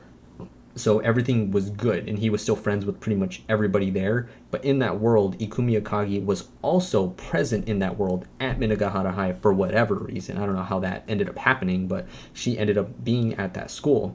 And now she's saying here in the original world, not the perfect world or whatever, she's saying that she remembers it. She remembers the breeze. She remembers being there at Minagahara High, which she shouldn't have been in this world. So that's weird. That's crazy how she remembers this in some way. Maybe it's like the whole Shoko situation where they redid things and they weren't supposed to remember each other or whatever, and at the end of the movie they regained those memories from that other timeline or something like that, and they remembered each other, and that's how they kind of had that good scenario happen where Mai Sakurajima's alive, Sakata's alive, and Shoko got the heart transplant, and she's alive too in Okinawa now, and everything kind of turned out good in that aspect. Now it's this situation where, they were in another world, and she was in Minagahara High, and now she's remembering things of that other world of, routine she had. She used to look out at the sea and stuff and feel the breeze and everything in that other world, and now she's kind of remembering things like that in some sort of way, but damn, that's wild. Okay, so not a word since, and in hindsight, that was kind of odd. I admit it didn't really bug me until recent events. Sakata had just shaken it off and gone about his new life. Wasn't compelled to approach her himself and hadn't needed to. But after Halloween, that made me start to wonder about things, like why you and Kamisato are close.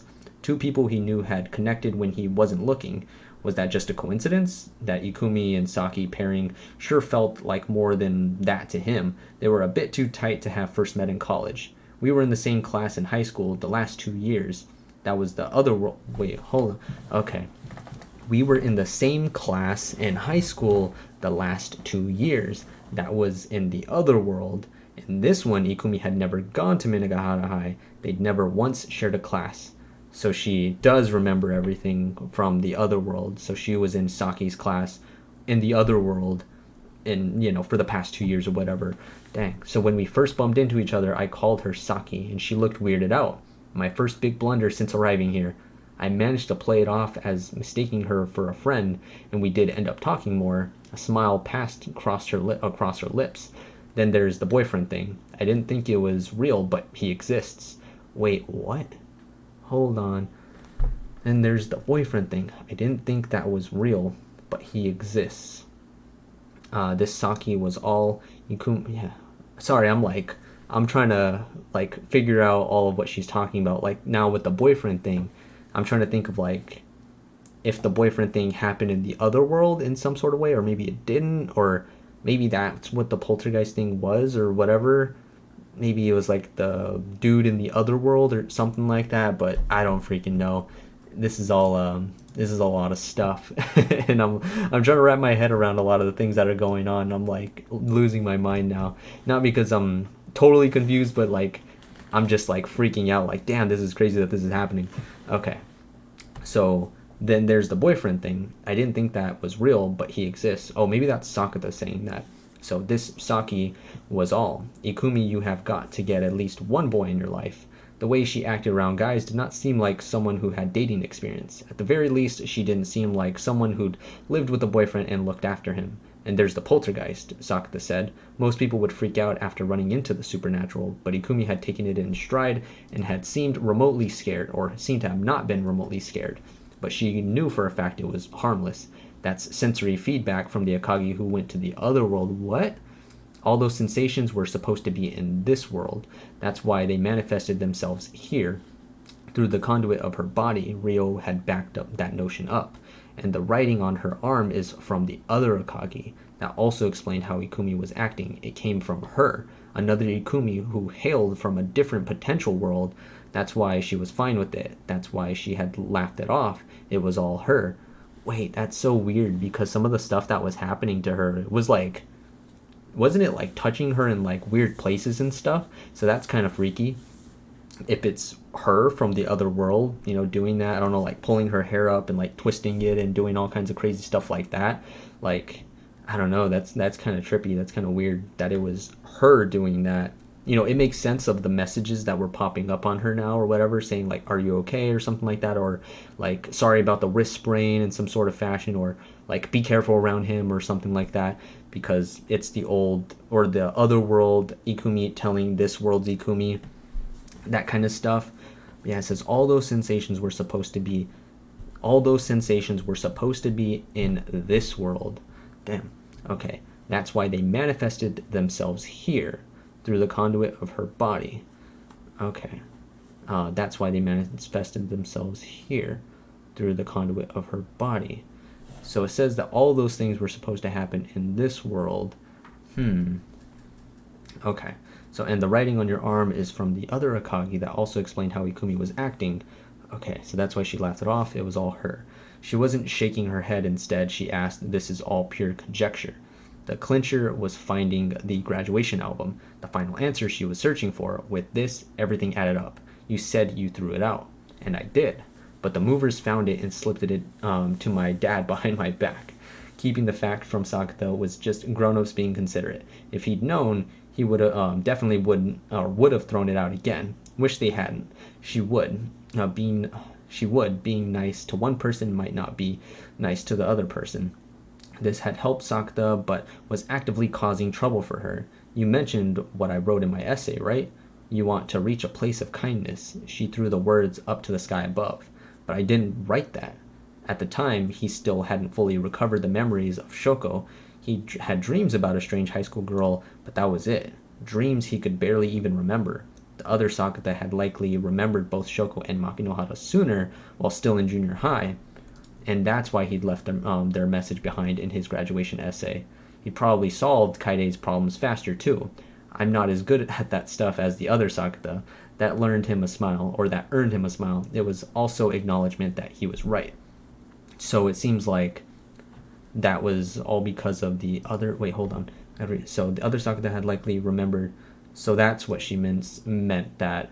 Because he was looking through his yearbook or whatever just recently or whatever from this world, and he hadn't wrote that. So when she said that he wrote the other thing, like he wants to find a place of kindness, he wrote that in the other, like, perfect world or whatever that they were in. So that makes a lot more sense that happened. Okay, so I'm not as good at this stuff as the other Sakata. That earned him a smile. It was also acknowledgement that he was right. The two worlds were pretty similar, but they had their differences for both Sakata and Ikumi. They were the same people, but not exactly alike. And those small differences had led to major discrepancies, like Sakata being better at some stuff and Ikumi going to Minagahara. Can't believe you kept a straight face. The entrance ceremony had been ages back, 8 months ago, and Ikumi had been in this world the whole time. Still was. I'm a lot more comfortable on this side, even though I suck now. Yes, he'd been half joking, but that nod was far more than half serious. So is she, like, not... That's... What I'm trying to comprehend is, like, is she not in the other world now? Because she keeps saying it as if, like, she's supposed to be in the other world, but now she's in this world. Which would make sense, because she's saying that she felt the breeze and she remembers all this stuff from the other one because she experienced it on that side, but she somehow came to this world or whatever like 8 months ago or whatever, at like maybe around the entrance ceremony stuff when she came into college. So that makes sense there, but that's what I'm trying to see if that's what she means. She used to be in the other world, but now she's in this world, and she's saying that she's more comfortable in this world, even though, you know, Sakata's saying that he sucks in this world a little bit more than the other Sakata in that world, because he's, you know, the other world, he's getting stuff done faster potentially, and, you know, it's a perfect scenario world, so the Sakata on that side is, you know, probably a little bit better at doing this stuff or handling it a little bit better. Damn, okay. So he'd been half joking, but that nod was far more than half serious. You read my graduation essay, she asked. The one about growing up to help people? I didn't pull that off in the other world. Too soon to give up. She barely started college, but if she was saying that she hadn't pulled it off, there must have been a reason for that. And the main reason there, I can't compete with the better Sakata, she said. You didn't let me do anything in junior high.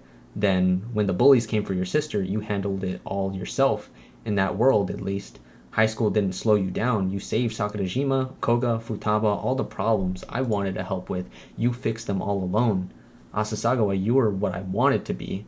If his memories really had come back in junior high, then it made sense he'd have been so proactive it spooked her. His time with Shoko had really done a number on his personality. It was the foundation of his being. It had made him grow up, and also meant he knew things about the future. Without that knowledge, Ikumi couldn't compete. Sakata had been cheating. 3 whole years of high school, and I didn't become anything. I just festered, envying you. I even failed my college exams. I couldn't even become a college student, much less someone who mattered. Nothing went right. I spent all my time wanting to escape to be somewhere else. And you wound up in this world? Ikumi nodded slowly. The first thing I knew, I was on campus and saw you there. You are Asasagawa, right? Akagi? Yeah, been a while. That was the moment Nadaka and Uzuki had come up behind him, and they hadn't spoken further. I thought I was dreaming. Naturally. Sakata had thought the same, but I wasn't. I knew because I met you in my world. Her eyes were locked on his. You came to visit in winter of our second year. He had not expected her to realize that. Wait, you came to visit in winter of our second year. He had not expected her to realize that. You noticed? Okay, so I'm assuming she's saying that about Sakata when he visited the other world or whatever, when he got sent to the other world, the perfect one, that she was originally a part of. So she remembers that. Damn. I watched you pretty close. That was not a sweet sentiment, just forlorn. The next day, you didn't remember what we talked about. I always thought that was weird. And coming to a new world herself resolved the doubt, and that realization had provided the impetus for her to accept the fact that she was in a new potential world. Perhaps that had led her to believing in adolescent syndrome. Well, sorry, that one's all on me. Not the other Sakata's fault at all. No, I'm actually grateful. It might well be... Well, yeah, what? He says, no, I'm actually grateful. It might well be I was only able to reach this world because of what you did. Honestly, he wasn't sure if the two things were related, but it was possible his own visit had left a path between two worlds. That's what I was thinking. That, him being there made it somehow possible for her to go to his world because he ended up going back eventually. To borrow Ryo's phrasing, Sakata's perceptions had locked the two worlds to their current forms. You didn't want to go back? I didn't, and I still don't. No hesitation. Here, I'm a student at the college I wanted to go to. I'm the rep for a volunteer group and the hero thing. Ikumi made a face like being in the college meant they'd outgrown those ideas. In this world, I'm the person I wanted to be. So she didn't want to go back, didn't need to go back. The occasional poltergeist attack wasn't that big of a deal. The life she led in this world was just that fulfilling. She was the ideal. She was the ideal she'd failed to become back. What? That's such a weird way. So she was the ideal she'd failed to become back where she came from. That's a weird way to say that. What? So she'd played the hero's role to perfection. Even at the festival, she'd just been relieved to hear no one would actually be hurt. Ikumi's choices were consistent. But not when it came to him. There, her actions didn't add up. Still weren't right now. So why'd you make a bet with me? If she wanted to protect her new life, she should have just pushed him away. He was the only person capable of figuring out her lie. A fact so simple, she had to know it. I thought I could actually beat you in this world. This, too, came straight from the heart. Then why did losing the bet come as a relief? He asked, looking right at her unruffled expression. Because... Ikumi broke off. She was bad at lying, so no lies came to mind. He waited a while, but she said nothing else. You wanted someone to notice? She held his gaze. Someone to know you weren't the real Ikumi Akagi? Why do you think that? A whisper carried on the breeze. Ikumi meant every word she'd said here today. She liked being in this world. Here she was who she wanted to be. Her life was fulfilling, so she wanted to stay. Not a word of that was false. Had it not been Ikumi, that would have been the end of it. But unfortunately, she was Ikumi Akagi, the same girl who'd written "I want to be someone who helps others" in her graduation essay. A lofty goal. No way she didn't have doubts. You're too harsh on yourself to just run away. That was why she'd wanted someone to catch her cheating. Even as she enjoyed her new life, part of her had always felt guilty for it. Deep down, she'd known she couldn't keep doing this. The closer she got to her ideals, the more she enjoyed her life, the more that guilt ballooned within. Honest to a fault, unable to live in any other way, that was who Ikumi Akagi was. So I guess that means gotcha, Akagi. Ikumi had not taken her eyes off him once. She was still maintaining eye contact. Her eyes had grown moist, and when she blinked, tears rolled down her cheeks. I was always good at hide and seek, she said, her voice choked up, but I didn't think I could hide here forever. She would feel that way, but nobody noticed. Not one or no one caught me. I started losing track of who I even was. I'm not even the Ikumi Akagi they think they know. Everyone just thinks I'm her. I'm not her, but it feels like it's fine if I am. Most people wouldn't figure that out. How could they?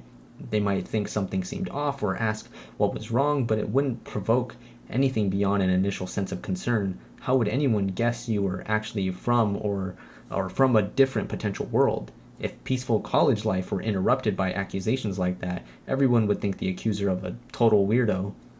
Even if they were right, common sense would support everyone else and make an enemy of the odd man out. The world would be against them, lynched by an invisible force existing only in society as made by and for humans. If the replacement me will do, then who even am I? I've been wondering that all along. Did this get you any closer? No, not at all. Ikumi's eyes turned to him for help. Akagi, you want it all, and you want to handle it all. Yourself, he said, eyes on the ocean. It's almost funny how serious you are. Really helps pull off the nurse costume. Outside the window, the sun was setting, disappearing behind Enoshima. That's who you are. That's it? She scoffed. A few years from now, it won't be a costume. Then I'll have to update it too. Looks great in her uniform. With the way that she bathed in the golden light, he could no longer see any tears. Okay, so we're on part 3 now. Damn. Okay, so that's a lot, Akagi, she's from the different world. Eventually she's going to have to go back. Like, that's what I'm assuming is going to happen with her. She's going to have to go back, or at least she's saying, like, talking about people catching her and people not noticing and things of that nature. This isn't the real her or whatever. People are just, this is all they really think of her, which I'm confused, or at least I'm wondering, where's the other Ikumi? Is her being here because she is from she is from that other world? Is her being in this world now making it that the other Ikumi Akagi doesn't exist? Or is that Ikumi Akagi still somehow existing just somewhere else in some way? And is the Ikumi Akagi in that other world just gone in some fashion? Or, yeah, like I said, is her coming to this world making it that she is now like the default Ikumi Akagi in some fashion? So if she goes back to her old world or her original world, the perfect one, then is the other Ikumi Akagi that was supposed to be in this world that didn't go to Minagahara High, is she going to like spawn back in some sort of way and just be doing something else that is not, I guess, like of this normal, or if of this original timeline, I guess, or original world that we've been living in? So that's I don't know, that's something that I'm wondering. Damn. Okay. So where did I stop? Give me 1 sec. It's almost 6 o'clock.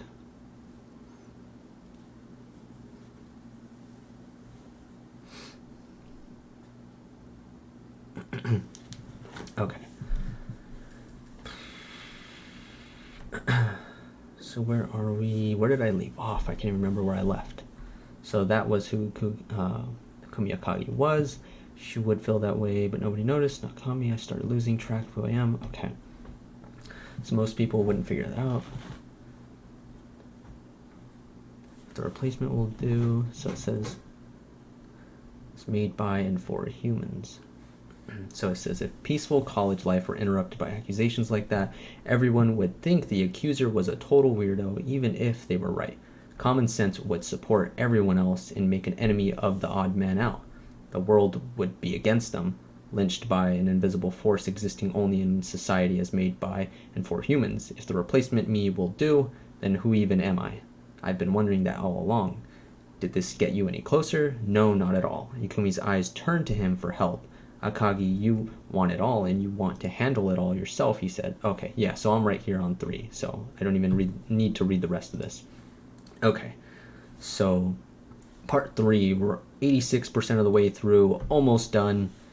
Alright, so they swung by the office, then left the school. The sky had given way to the night. Sakata's footsteps brought him toward the gate, and Ikumi's followed alongside.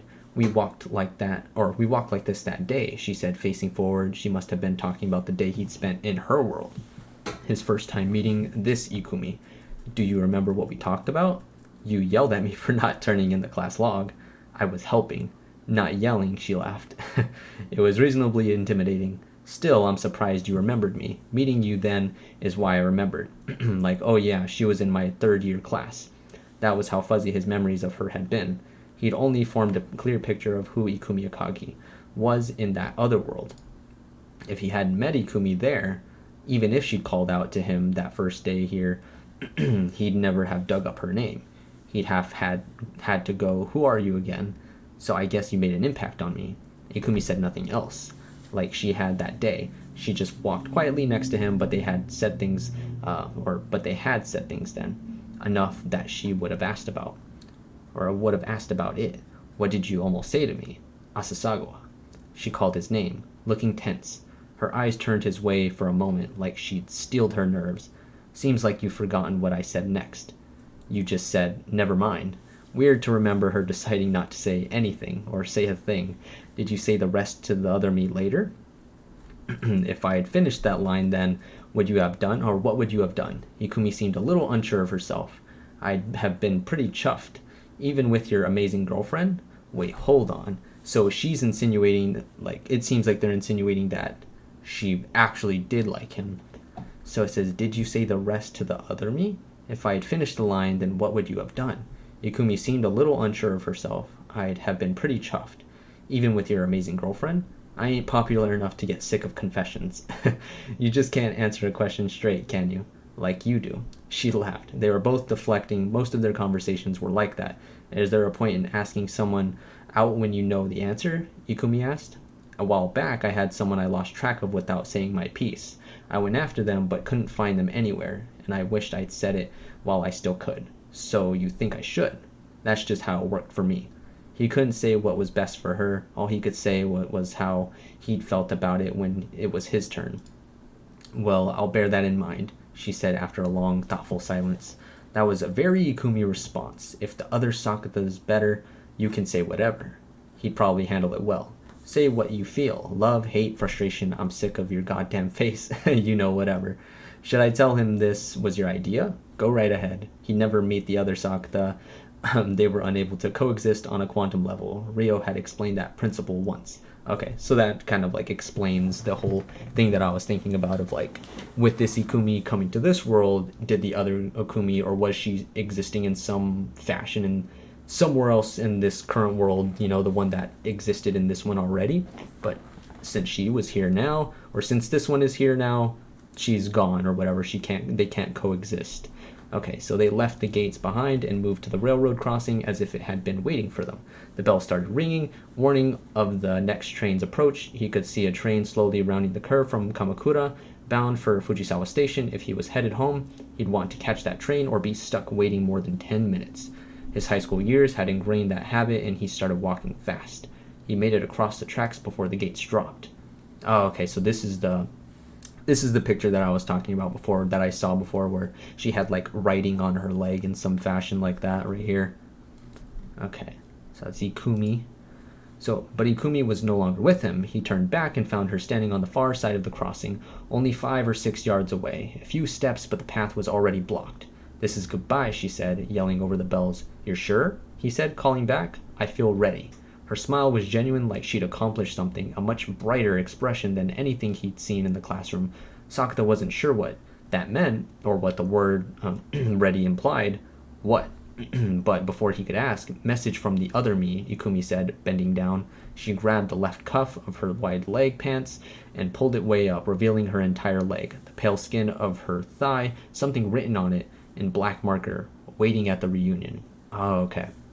So he was even more confused, but even as his head spun, he felt a wave of panic rising. Maybe this wasn't over yet. If there was still a chance she'd hurt someone, and the look on her face confirmed that fear. Oh, no.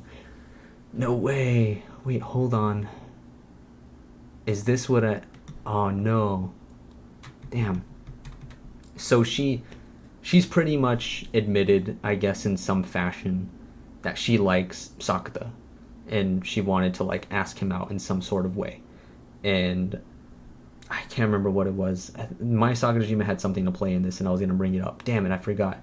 But, oh yeah, it had something in regards to people had been telling me, or I think it was like I read in the summary before that I read for this light novel, that something bad happened to Mai Sakurajima, or something scary was going to happen to her, or something was hinted to be happening with Mai Sakurajima in some fashion towards the end of this light novel. And there's been this conversation about Ikumi Akagi getting arrested, maybe I can't remember if they said stabbing somebody or for stabbing somebody in some way or something like that, but she got arrested for doing something bad. And they said it right here. So maybe this wasn't over yet. So maybe that's what they're talking about. Maybe people were saying that they're scared because maybe she's going to go after Mai Sakurajima in some sort of way. Ryo Futaba said it, like warned Sakata, like, be careful because she might try to stab you or something like that. Maybe it's her trying to stab Mai Sakurajima in some sort of way. And that's what people are talking about, or that's what that summary was talking about, that she might try to go after her or something like that. So we'll find. Let's see what happens. Damn, I'm getting excited. Or I'm getting like, I don't know, I'm starting to panic too. Okay, so she'd seen his expression and smiled. You saw that post? The train was almost here. He could barely hear her. What's your plan, Akagi? He yelled, but all he got in return was her mouthing goodbye. A moment later, the train from Kamakura hit the crossing. It rolled slowly between Sakata and Ikumi, a 4-car train, 2 cars of one design and the others of another. That felt very long right now. The noise of bells added to his fretting, rising up through the soles of his feet. The stress squeezed his body. Each time there was a gap in the train, he tried to catch a glimpse of the other side, but it was way too brief to make out much of anything. That repeated 3 times, and finally the train cleared the crossing, and the view opened up again. He'd anticipated it, seen it coming, and it was just like he'd expected. Ikumi was gone, yet his body still reeled with shock. New questions poured into his mind. An entirely different girl stood where Ikumi had been. The bell stopped, the gates lifted, and the knapsack kid walked over the crossing. Careful not to get her feet caught in the rails, he knew this kid. She looked just like the child actress Mai Sakurajima.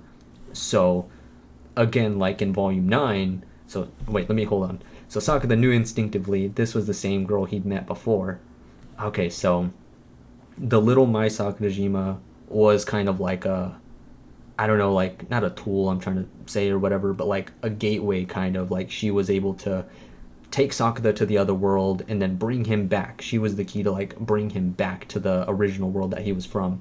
And now it was the same thing with the Ikumi Akagi thing. The old Ikumi Akagi, the other perfect world Ikumi Akagi got to this world, and now she's gone, and she went back to her original perfect world, and now we see the little Mai Sakurajima again, so she's like that gateway to the other world kind of deal. So it says, the one who'd taken him to the other potential world, but she'd grown up since then. Oh, okay, what the heck? So when they first met, she looked like she'd be in like first grade. When he'd last seen her on the day of his college entrance exam or entrance ceremony, she'd still been pretty tiny. But the girl coming through the crossing looked to be in 5th or 6th grade. The change in her appearance didn't match the flow of time. Paying no heed to his consternation, like the Mai-like girl trotted right past Sakata. Her hair flowed out behind her, catching the corner of his eye. Wait, he yelped. He turned. Huh? And she was no longer there. Were his eyes playing tricks on him? He found that hard to believe, but he didn't have time to stand there thinking about it, waiting at the reunion. If that message was from Ikumi, he had to go. If she really did hurt someone, that would sure suck. Sakata had hoped his role would end by summoning Ikumi I can't freaking speak right now, jeez. So Sakata had hoped his role would end by summoning Ikumi to Minagahara, and he had very much not planned on going an extra round. Okay, so we're on part 4. So Sakata took a Kamakura-bound train from Shichirigahama Station, changed trains at Kamakura, Tatsuka, and Yokohama for the Yokosuka line, Tokaido line, and Minatomirai line, respectively, and finally arrived at his station or destination, Nihon Odori Station, after a solid hour's ride. Out on the platform, he moved quickly toward the gates. He went so fast that after tapping his computer pass, his legs still bumped the legs as they opened. Following the signs, he made his way above ground from a coastal exit. There he broke into a run. The electronic sign at the station had told him it was now 5:51. If the invite Ikumi gave him was accurate, the reunion only ran another 9 minutes. Why am I even doing this? He gasped, trying to stifle the rising panic. He found it hard to believe Ikumi would really hurt anyone, but he didn't have the guts to just let it be and head home. If something did happen, it would really eat at him. The knowledge that it might happen robbed him of all the choice. That was probably her intent. She said she was waiting purely to draw him here. He didn't know what this Ikumi was plotting. He'd been thinking about the whole way here, but found no likely answer. Sakata didn't get her. He felt like he'd started to get a handle on Ikumi Akagi, but that was the Ikumi Akagi who had gone back to the other potential world. Sakata barely knew anything about this current world's Ikumi Akagi, who actually belonged in this one. He didn't remember her. The one thing he was sure of was that if Ikumi Akagi had gone back to the world she came from, then the Ikumi Akagi from this world had returned to it, waiting at the reunion. If she'd sent that message, then she must have been there. He wasn't sure how different she was from the Ikumi Akagi he knew, so he had no clue what she could be up to, and that made him nervous. He crossed at the walk light on the main drag. That road ran straight to the Osanbashi Pier, where luxury liners docked.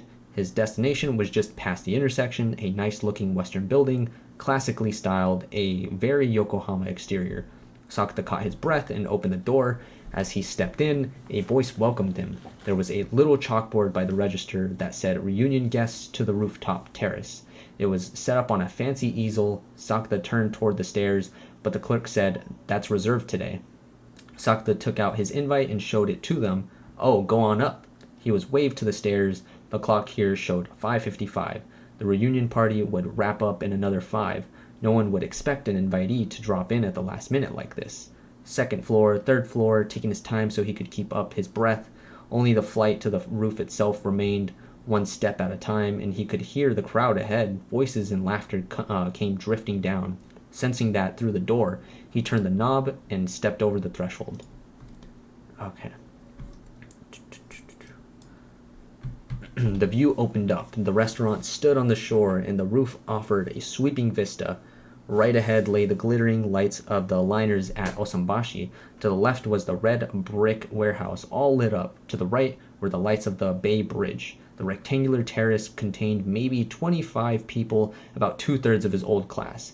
They were seated in 5 or 6 groups, talking and eating, enjoying the view. They didn't spot Sakata right away. He moved toward the central buffet table, and the group seated nearest the door finally glanced his way. Their conversation died. There was a wave of surprise and confusion, and only did a murmur run through the room that infected the next table over and then sparked the next. In time, every eye in the room was on him. Is that Asasagawa, right? Why? Who invited him? Don't look at me. He could hear whispers from all sides, paying that no heed. He moved to the center of the roof, eyes on the back of a girl dead ahead. She was seated with no group, focused only on eating as much roast beef as she could. Nobody seemed to have spotted her. She was right in the middle of the room, totally out of place, and should have stood out like a sore thumb. Sakata wasn't distracting them. They legitimately couldn't see her.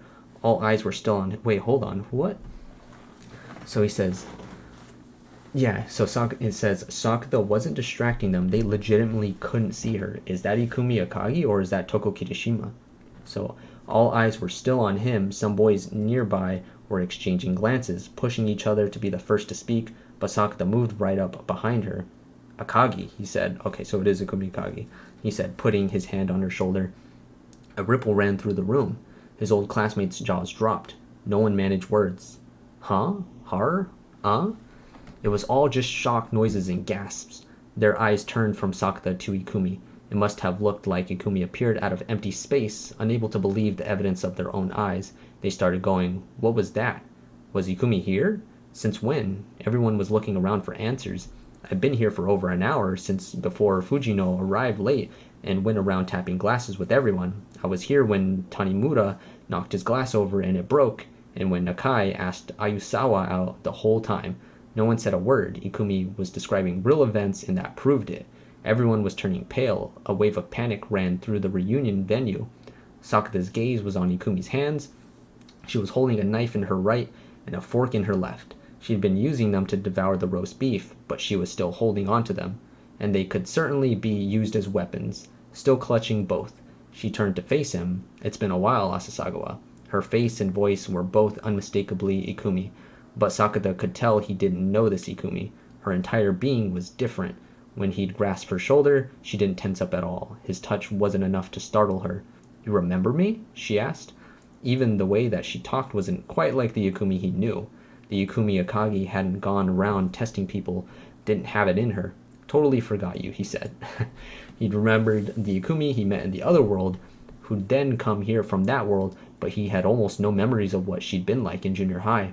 That impression wasn't being overwritten now that they were face to face. "That hurts," she said, with a vague sort of smile, a deflection. The rest of their old class were watching, riveted, carefully judging when they should join in. With this much attention, no one wanted to be the first to speak. Ikumi took a long look around the terrace, then put her knife and fork together to set them down. "Did you all see that?" she asked, addressing the crowd. No one answered. Ikumi was relentless. "I had adolescent syndrome." She hurled a bombshell into the silence. "No, wait, Akagi," a male voice cried. "Yeah, Ikumi, that's not funny," the girl next to him chimed in.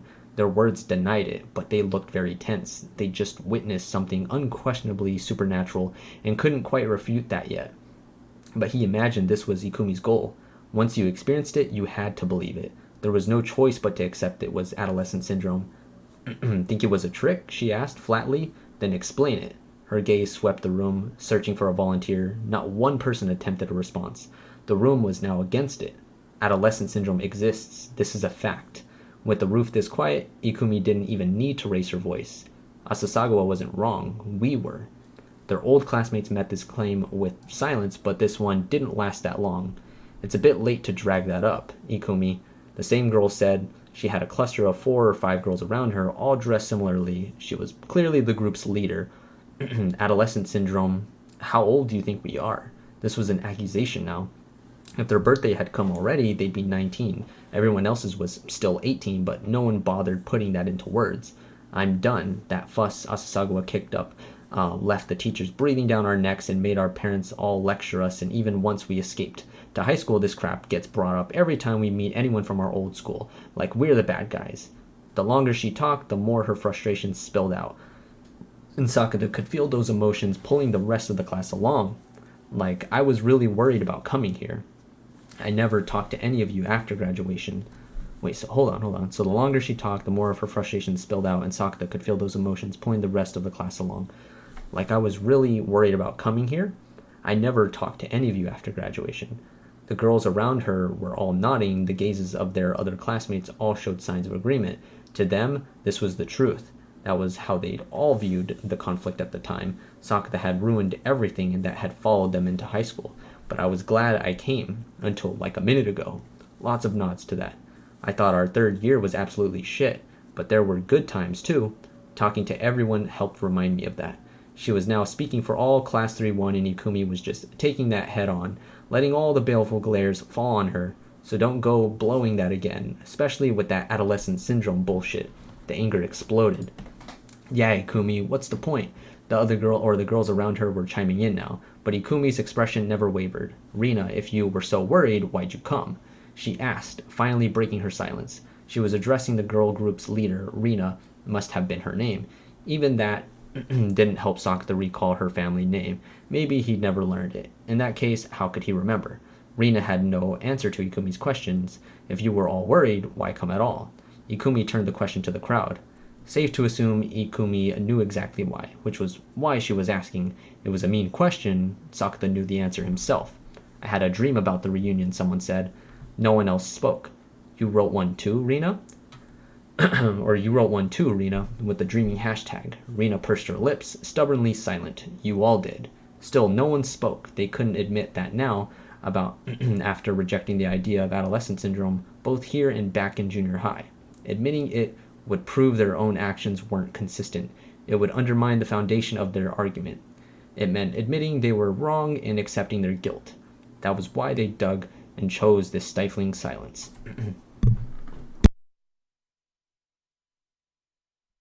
My bad. I had to clear my throat really quick. So this is, it had been just like back in the day. The mood they'd made was crushing them. You remember what everyone said back then? Asasagawa's lost it. The silence signaled agreement, but we're the ones who'd lost it. We mocked Asasagawa out of ignorance, hurt him with our false accusation. Who's saying this? Hold on. So it says, admitting, hold on. So Rina pursed her lips, stubbornly silent, and you all did. So still no one spoke. They couldn't admit that now, not after rejecting the idea of adolescent syndrome, both here and back in junior high. Admitting it would prove their own actions weren't consistent. It would undermine the foundation of their argument. It meant admitting that they were wrong and accepting their guilt. That was why they dug in and chose this stifling silence. It had been just like back in the day. The mood they made was crushing them. You remember what everyone said back then? Asasagawa's lost it. The silence signaled agreement, but we're the ones who lost it. We mocked Asasagawa out of ignorance, hurt him with our false accusations, labeled him crazy, and ruined his life. Ikumi's voice quivered. Her regrets were palpable. A mountain of shame and self-loathing lent weight to her words, and the way we can still laugh even though we know we're wrong proves we've lost it.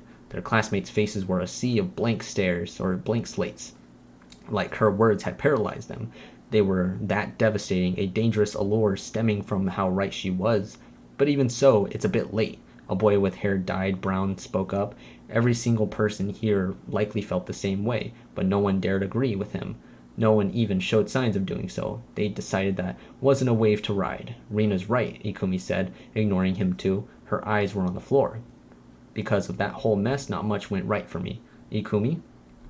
I did not enjoy most of high school. It hurt to be there. That's how much I was carrying it with me. Then what? Rina asked, a hint of desperation in her voice. But even so, only one person has a right to pull this all behind us. You, Asasagawa. Ikumi looked up, catching his eye. The rest of the class all turned to him. Honestly, he was not so pleased to be in the spotlight like this. Not his idea of fun, but he'd been waiting for that, for his chance to interrupt. The sea breeze brushed by, and he took a breath. Noise, he said, with a goofy grin. No one reacted. No one knew how to react yet, and their continued silence worked in his favor. Wow, they went even better than expected, or that went even better than expected, Akagi. Ikumi looked around just as confused. He ignored her. Akagi and I go to the same college. When she told me about this reunion, I roped her into this. No, that's not. Great trick, right? Akagi nailed the performance too. I couldn't bring myself to stop her. Their classmates still weren't saying anything, just staring fixedly at Sakata. This was all a prank. I figure none of you really care, but you sure don't need to. Junior high stuff is so long ago. Their faces were still frozen, like they didn't dare breathe, and my life was hardly ruined. I can say for a fact I'm happier than any of you. The media kicked up a fuss, so I imagine a few of you heard. But I'm dating my Sakurajima, so sucks to be you. No one spoke, not even Ikumi. That was the punchline. He'd been trying to lighten the mood, but no one seemed to think it was funny. Only Sakata was managing an awkward smile. Most of the class seemed to think he really meant that last line. He didn't feel like correcting that impression. This suited him just fine. There was a part of him that felt pretty dang smug. He hadn't planned on showing up his old classmates, but now that he had, a part of him wanted to rub it in. So he might as well play the class black sheep till the bitter end. That had always come naturally. That's all I came to say. Not like he'd ever see them again. I'm out of here. See ya. He waved a hand and turned on his heel. Sakata left the venue without anyone saying a word. Outside the show. Okay, so we're on part 5 now. So I'm assuming this is the last part since we're like 94% of the way through. So this should be ending very, very, very soon. Okay, so outside, we're in the home stretch here. So outside the shop, Sakata chose not to head directly to the nearest station. His time in junior high had been a lot. Meeting those classmates again had definitely left him with some rough emotions. Not feeling up to going home, he spotted the landmark tower in the distance and he turned right and followed the coastal road toward it. 5 minutes later, he spotted the lights at the red brick warehouse on the right. Beyond that, he could see the glittering lights on the Ferris wheel, half hidden behind the buildings. He was headed in the direction of Sakuragicho. Guided by the Ferris wheel lights, he passed the crowds around the warehouse. It was Sunday, and there must have been some event going on. The space outside the warehouse was still packed, even after sundown. As that hubbub retreated into the distance, the road was split by a green median strip, and he came to a giant pedestrian walkway that did have a loop above 4 lanes of traffic. There were no pedestrian lights, so he was forced to take the overpass. He'd imagined it was a simple circle, but once up the stairs, he soon realized it was actually an ellipse, like a track for foot traces. Sakata got a quarter of the way around it and drew to a stop. Excuse me, jeez. Alright, so the footsteps behind him stopped too. They'd been there for a while. He'd noticed them after passing the warehouse, but they'd likely been there since he left the party. Satisfied? He asked, not turning around. With what? As expected, that was Ikumi Akagi's voice. Your plan went off without a hitch, he said. Turning to face her, she smiled evasively. What plan? To gather up all of our junior high classmates with me and watching and make them admit adolescent syndrome is real. He figured that was the sole reason she'd put the reunion together and used the dreaming hashtag to force him to be there. With the big lie about hurting someone, Sakata hadn't predicted she'd use the same ruse he was using on her. Ikumi told no lies. Wait. So she made this up in some sort of way. So they're saying that she made this up in some sort of way to get people to come there, possibly.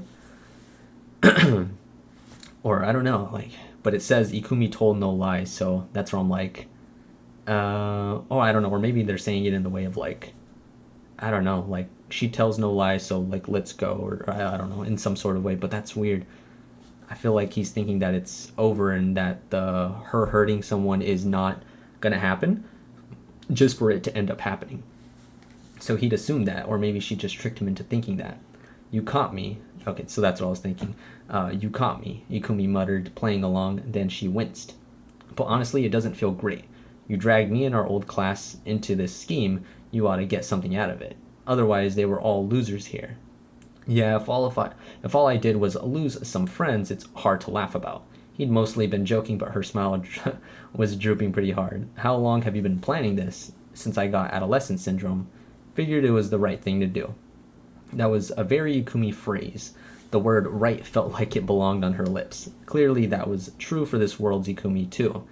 Else that reunion incident would have never gone down that way. Okay. So, but it took me a while. Ikumi's eyes shifted away from him, following the taillights below. A blue car took the turn and went off toward Bashamichi Station. When I spotted you at the college entrance ceremony, it really hit me hard. Sakata turned his eyes to the traffic, too. You were acting all normal, like nothing was wrong, smiling like you'd forgotten all about it. And here, I was still dragging it all around, not making anything of myself. It was mortifying. I didn't dare face you. It's not like I'd made anything of myself either. But I felt defeated, even though I'd been sure I was in the right. Sounding sad, Ikumi turned to look at him. She seemed ready to cry, and that stole the words from him. You put yourself back together, Asasagawa, but I didn't make any progress, and that really hurt. I couldn't stand being there. All I wanted to do was run away. You got pretty far. This world hadn't been far enough. She had to escape into another potential world. Not that I can criticize. That earned him a faint smile. I thought I was dreaming at first. Yeah. What in the world? Sorry, I heard something weird on my computer or something. Or on my window. That was weird. Okay, give me 1 sec. Okay. Cool. Alright, so that earned him a faint smile. I thought I was dreaming at first. Yeah, Sakata had to. And the Ikumi from the other side had said the same thing. I spent a day over there and thought I'd be back in the morning, but I wasn't. I had to accept it was real. You didn't try to come back or want to? I was scared. The light below turned green. The flow of traffic went from horizontal to vertical. But 3 days passed, a week, after a full month, I started to think maybe I should just stay there. The world, that world was easier for you? Easier than here. She turned a reluctant smile his way because he was why this world was hard for her. Over there, I'd flunked my college exams and was studying to try again the next year, like the other Ikumi had said. So you never bumped into me at college? But the easiest part of our junior high stuff was already fixed. I hijacked the broadcast booth and did something. The details hadn't reached him, but Kotomi Kano had told him as much while he was in that other potential world. But the upshot was that Kaide's bullying had died out and her adolescent syndrome with it. Their mother had never had her breakdown and he'd never moved to Fujisawa with the other Kaide. They'd stayed together in the original apartment like a normal family, so I figured I'd start over. Reckoned I could. In that world, I could be who I wanted to be. The other Akagi said the same exact thing, but who she wanted to be. Jeez, I got like crazy gas right now, I guess, from what I ate earlier. That's nuts.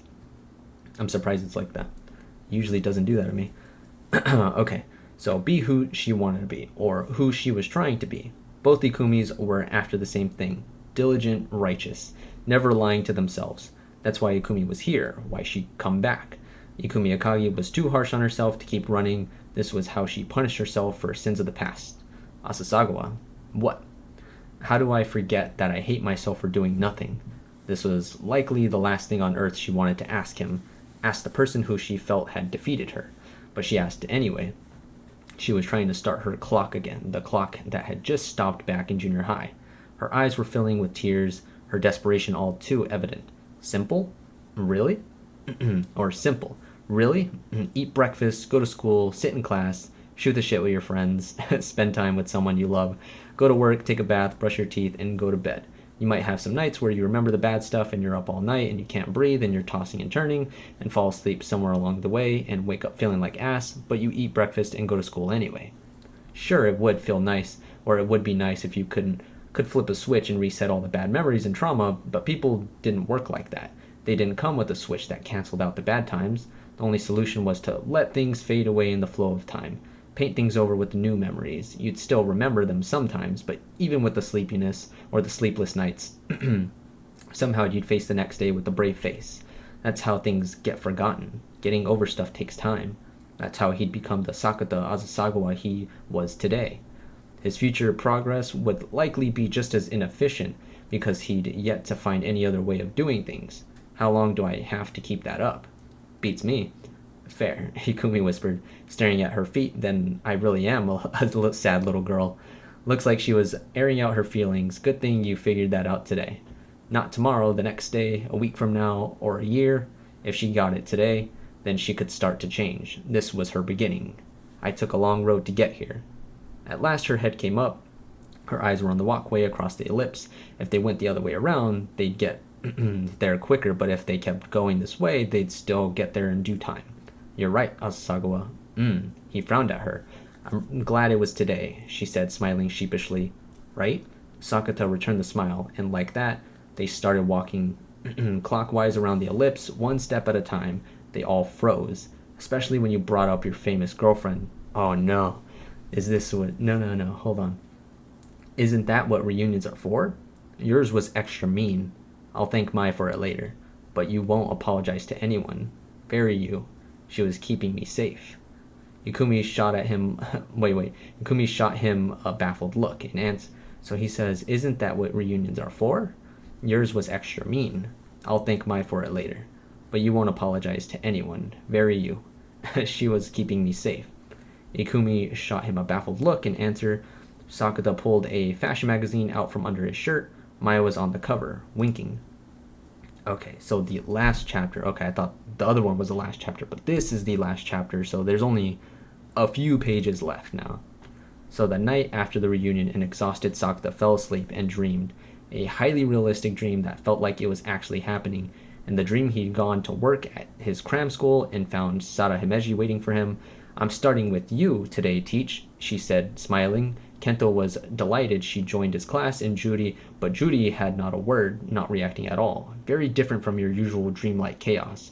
Everyone in it was someone he knew. He taught a normal lesson and seen all three kids off at the end of it. but that was all. So this is like, maybe it's like the hashtag dreaming thing of like what's going to happen. And, Sada Himeji eventually does become one of his students. Okay, so that was all. But when Nasuno's paws on his face woke him up, he didn't feel like he'd escaped the dream. It had been too real.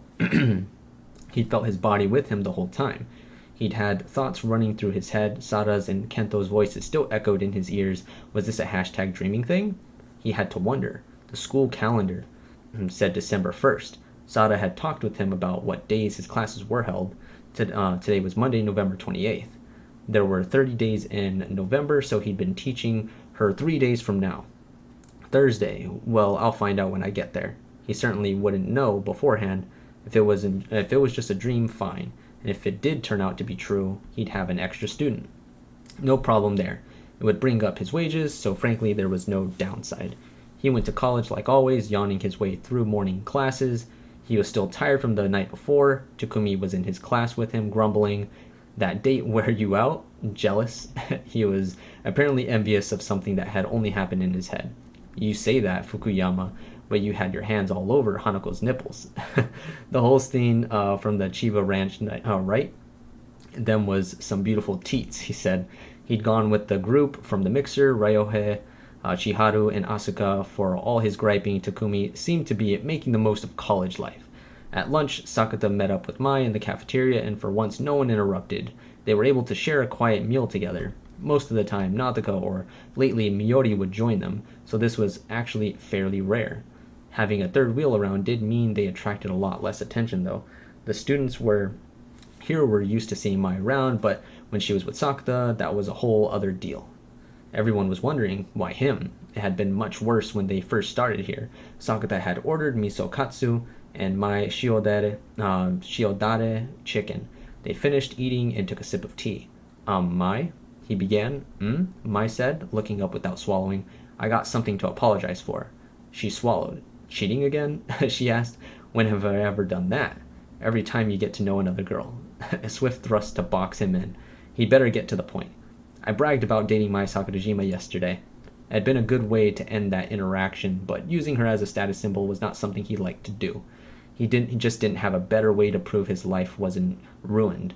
She was the best proof around. "Well, that's fine," Mai smiled. "I mean, it's true." "Well, yeah. Or are you trying to say I'm not worth boasting about?" Now she was just toying with him. She even leaned forward to peer up at him. Naturally, he could boast about her for days. Mai was highly boastable, but he didn't want to make that his boast. But before he could explain this, "Mind if I join you?" A female voice. He recognized it instantly. He looked up and found Ikumi standing next to them. "Please don't." "Please do." Sakata and Mai spoke at once, saying literally opposite things. Ikumi was left awkwardly standing there, unable to sit or leave. "You're Ikumi?" Mai asked. Then she urged her to sit again. "I'll go grab some tea," she added, and she grabbed Sakata's cup and headed off to the drink bar, and he drove Ikumi away before she got back. He would probably suffer. If he drove Ikumi away before she got back, he would probably suffer for it. "Fine, sit," he said. And only then she did put her tray down, or she put her tray down across from him, the same shiodare chicken Mai had ordered. "Thanks," she said, to no one in particular. She started with her miso soup. He figured she had a reason to come here, but it didn't seem like she was volunteering it. Okay, so we're on 99, so there's only 2 pages left, I think. Or 3, maybe.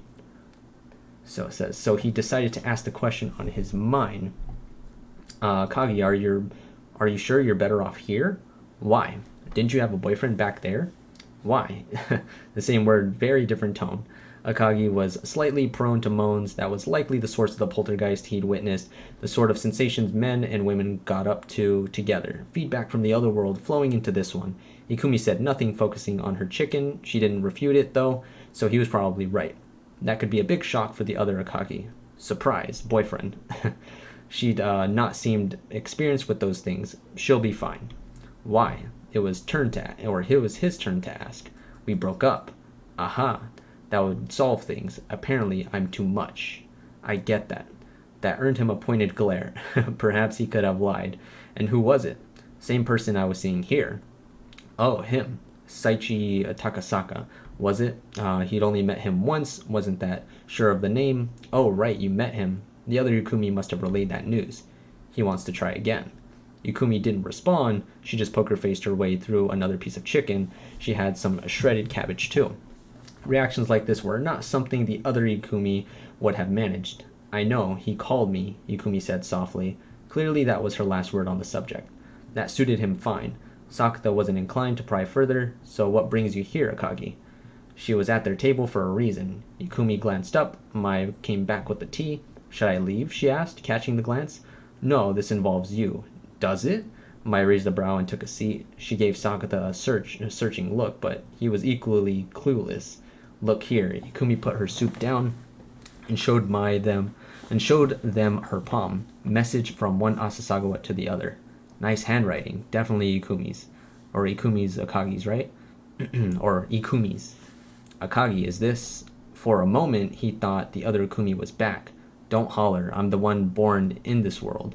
But the note on her palm was obviously from the other world. But it's not fully cured?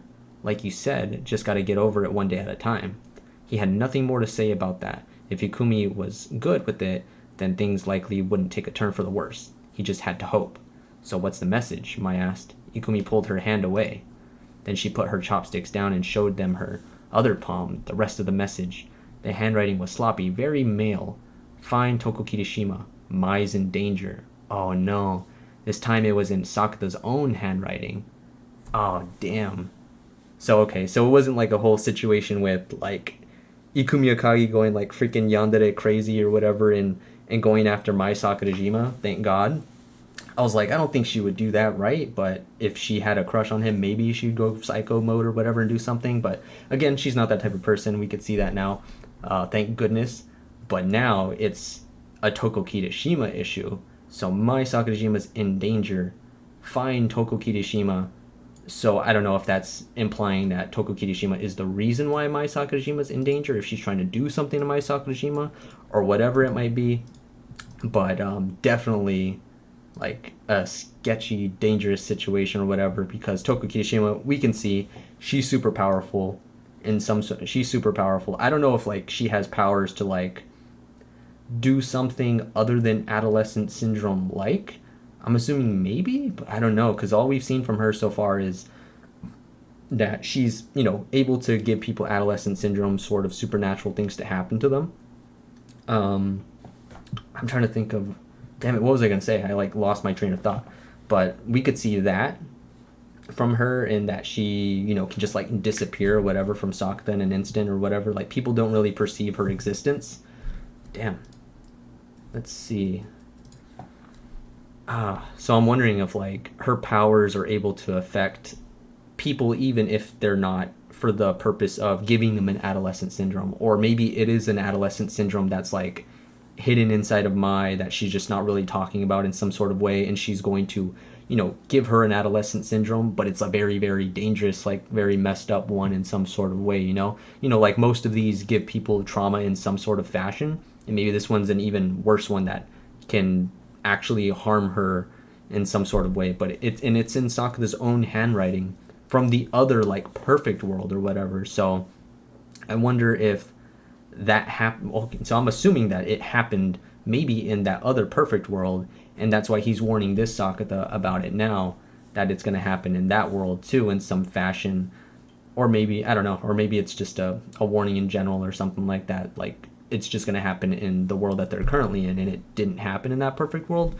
But it seemed like a lot of the other things happened in the perfect world. It's just that the Sakata in that one handled it better and handled it potentially faster. So I'm assuming it happened there, and she's just giving him a heads up, like, yo, find Toko Kirishima, take care of what's going on there, and protect Mai. She's in danger right now. I wonder how Mai Sakurajima is going to react to that. Like, she's probably going to be like, what the fuck, like, freaking out, like, I don't know what's going on. They already know Toko Kirishima's a mysterious sort of person. Yo, for sure, Paris, I appreciate you for hopping in the stream. I don't know why, like, I kept freaking stumbling on my words throughout the read-through today, but hey, we finished it, we got through it. We probably would have gotten through it a lot quicker if I wasn't stumbling over my words in this one, but hey, we got through it. It was a great read-through, a lot of mystery, a lot of cool stuff. Seemingly, Yukumi Akagi's, done with her, or not done with her stuff yet, but she's getting better, and she's on the she's on track to progressing and getting better and getting over the adolescent syndrome sort of thing that she has. And at least with this now, she's giving them the warning of what's happening with Toko Kirishima and potentially Mai Sakajima being in danger. So that's a good thing that they're getting the heads up there, but still a bad thing that it's happening in general. But yeah, crazy stuff. Can't wait to find out more in the next light novel. I thought we were going to get a little bit more of what the whole Mai Sakurajima being in danger thing was, or like was going to happen or whatever, but we'll find out in the next one for sure, or maybe even in the 13th light novel. Maybe that's what the 13th light novel really kind of has happened, and is like we focus on Sakata confronting Toko Kirishima and having to find Toko Kirishima like they talked about. Yeah, and he has the phone number for her too, so he can just call her, I guess, and see if she picks up potentially. But yeah, that's going to be very interesting to see how that plays out and see what that conversation looks like and what exact kind of danger Mai Sakurajima is potentially in. That's going to be nuts to find out what that is too. I don't know. I'm assuming it's some sort of like supernatural thing or something along those lines. But we'll see what happens with that. Like I said, maybe that's a volume 13 thing and that's what's really happening in that one. But we'll see what happens. But yeah, great read through, a great light novel, a lot of good stuff. I'm surprised that we got to really like have that face to face little interaction with Sakata and Ikumi Akagi and all of his classmates and stuff. It sucks that all of them are real like still in denial of it, really, or almost in denial. Some of them are saying it's not real, or some of them are saying like it's kind of dumb or whatever it may be and they don't believe it, but some of them are like, okay, like it's real and we know it's real, but who cares, that was a long time ago. They're like kind of like rejecting it and making it seem like they didn't have a part to play and didn't do anything bad, or didn't do it. Yeah, they're acting like they're good people or whatever, and saying that pretty much they have no fault in this or something, like, oh, it happened a long time ago, this shouldn't even matter, when they did something bad. They should have stuck up for him, or at least heard him out in some sort of way and looked into it more, instead of like shunning him when he was young in junior high like that. So I liked them confronting that sort of conversation and everything for Sakata, because the whole junior high thing is something they really didn't tackle or really didn't mention a whole lot in previous light novels or just previous parts of the story too much.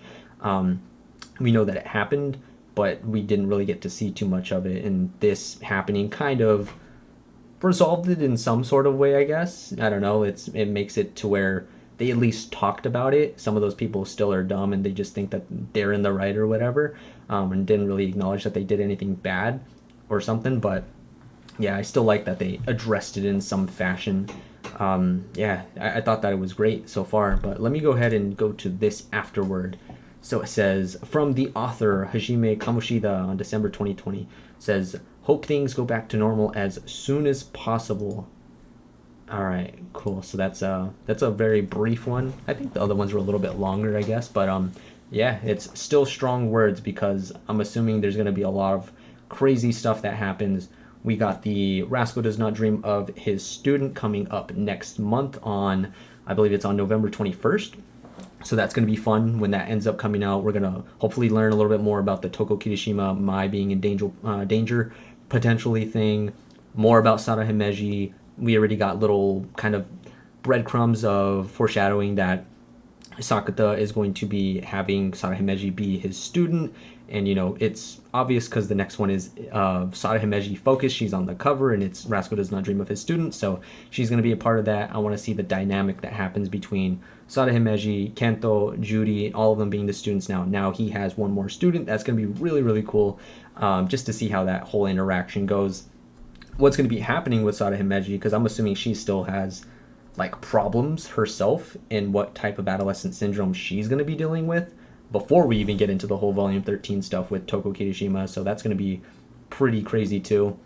But yeah, then it's going to be nuts. I'll probably think about it all and mull it all over in the near future, and then we'll probably do another live stream talking about it all and stuff too. I plan to do another one, just kind of like an aftermath of reading everything and catching up on all of the Rascal Does Not Dream light novels, because we're going to definitely have a little bit of a lull, I guess, or not a lull, but I'm caught up with it now, so I have no further light novels to read for the Rascal Does Not Dream series until the next one comes out next month.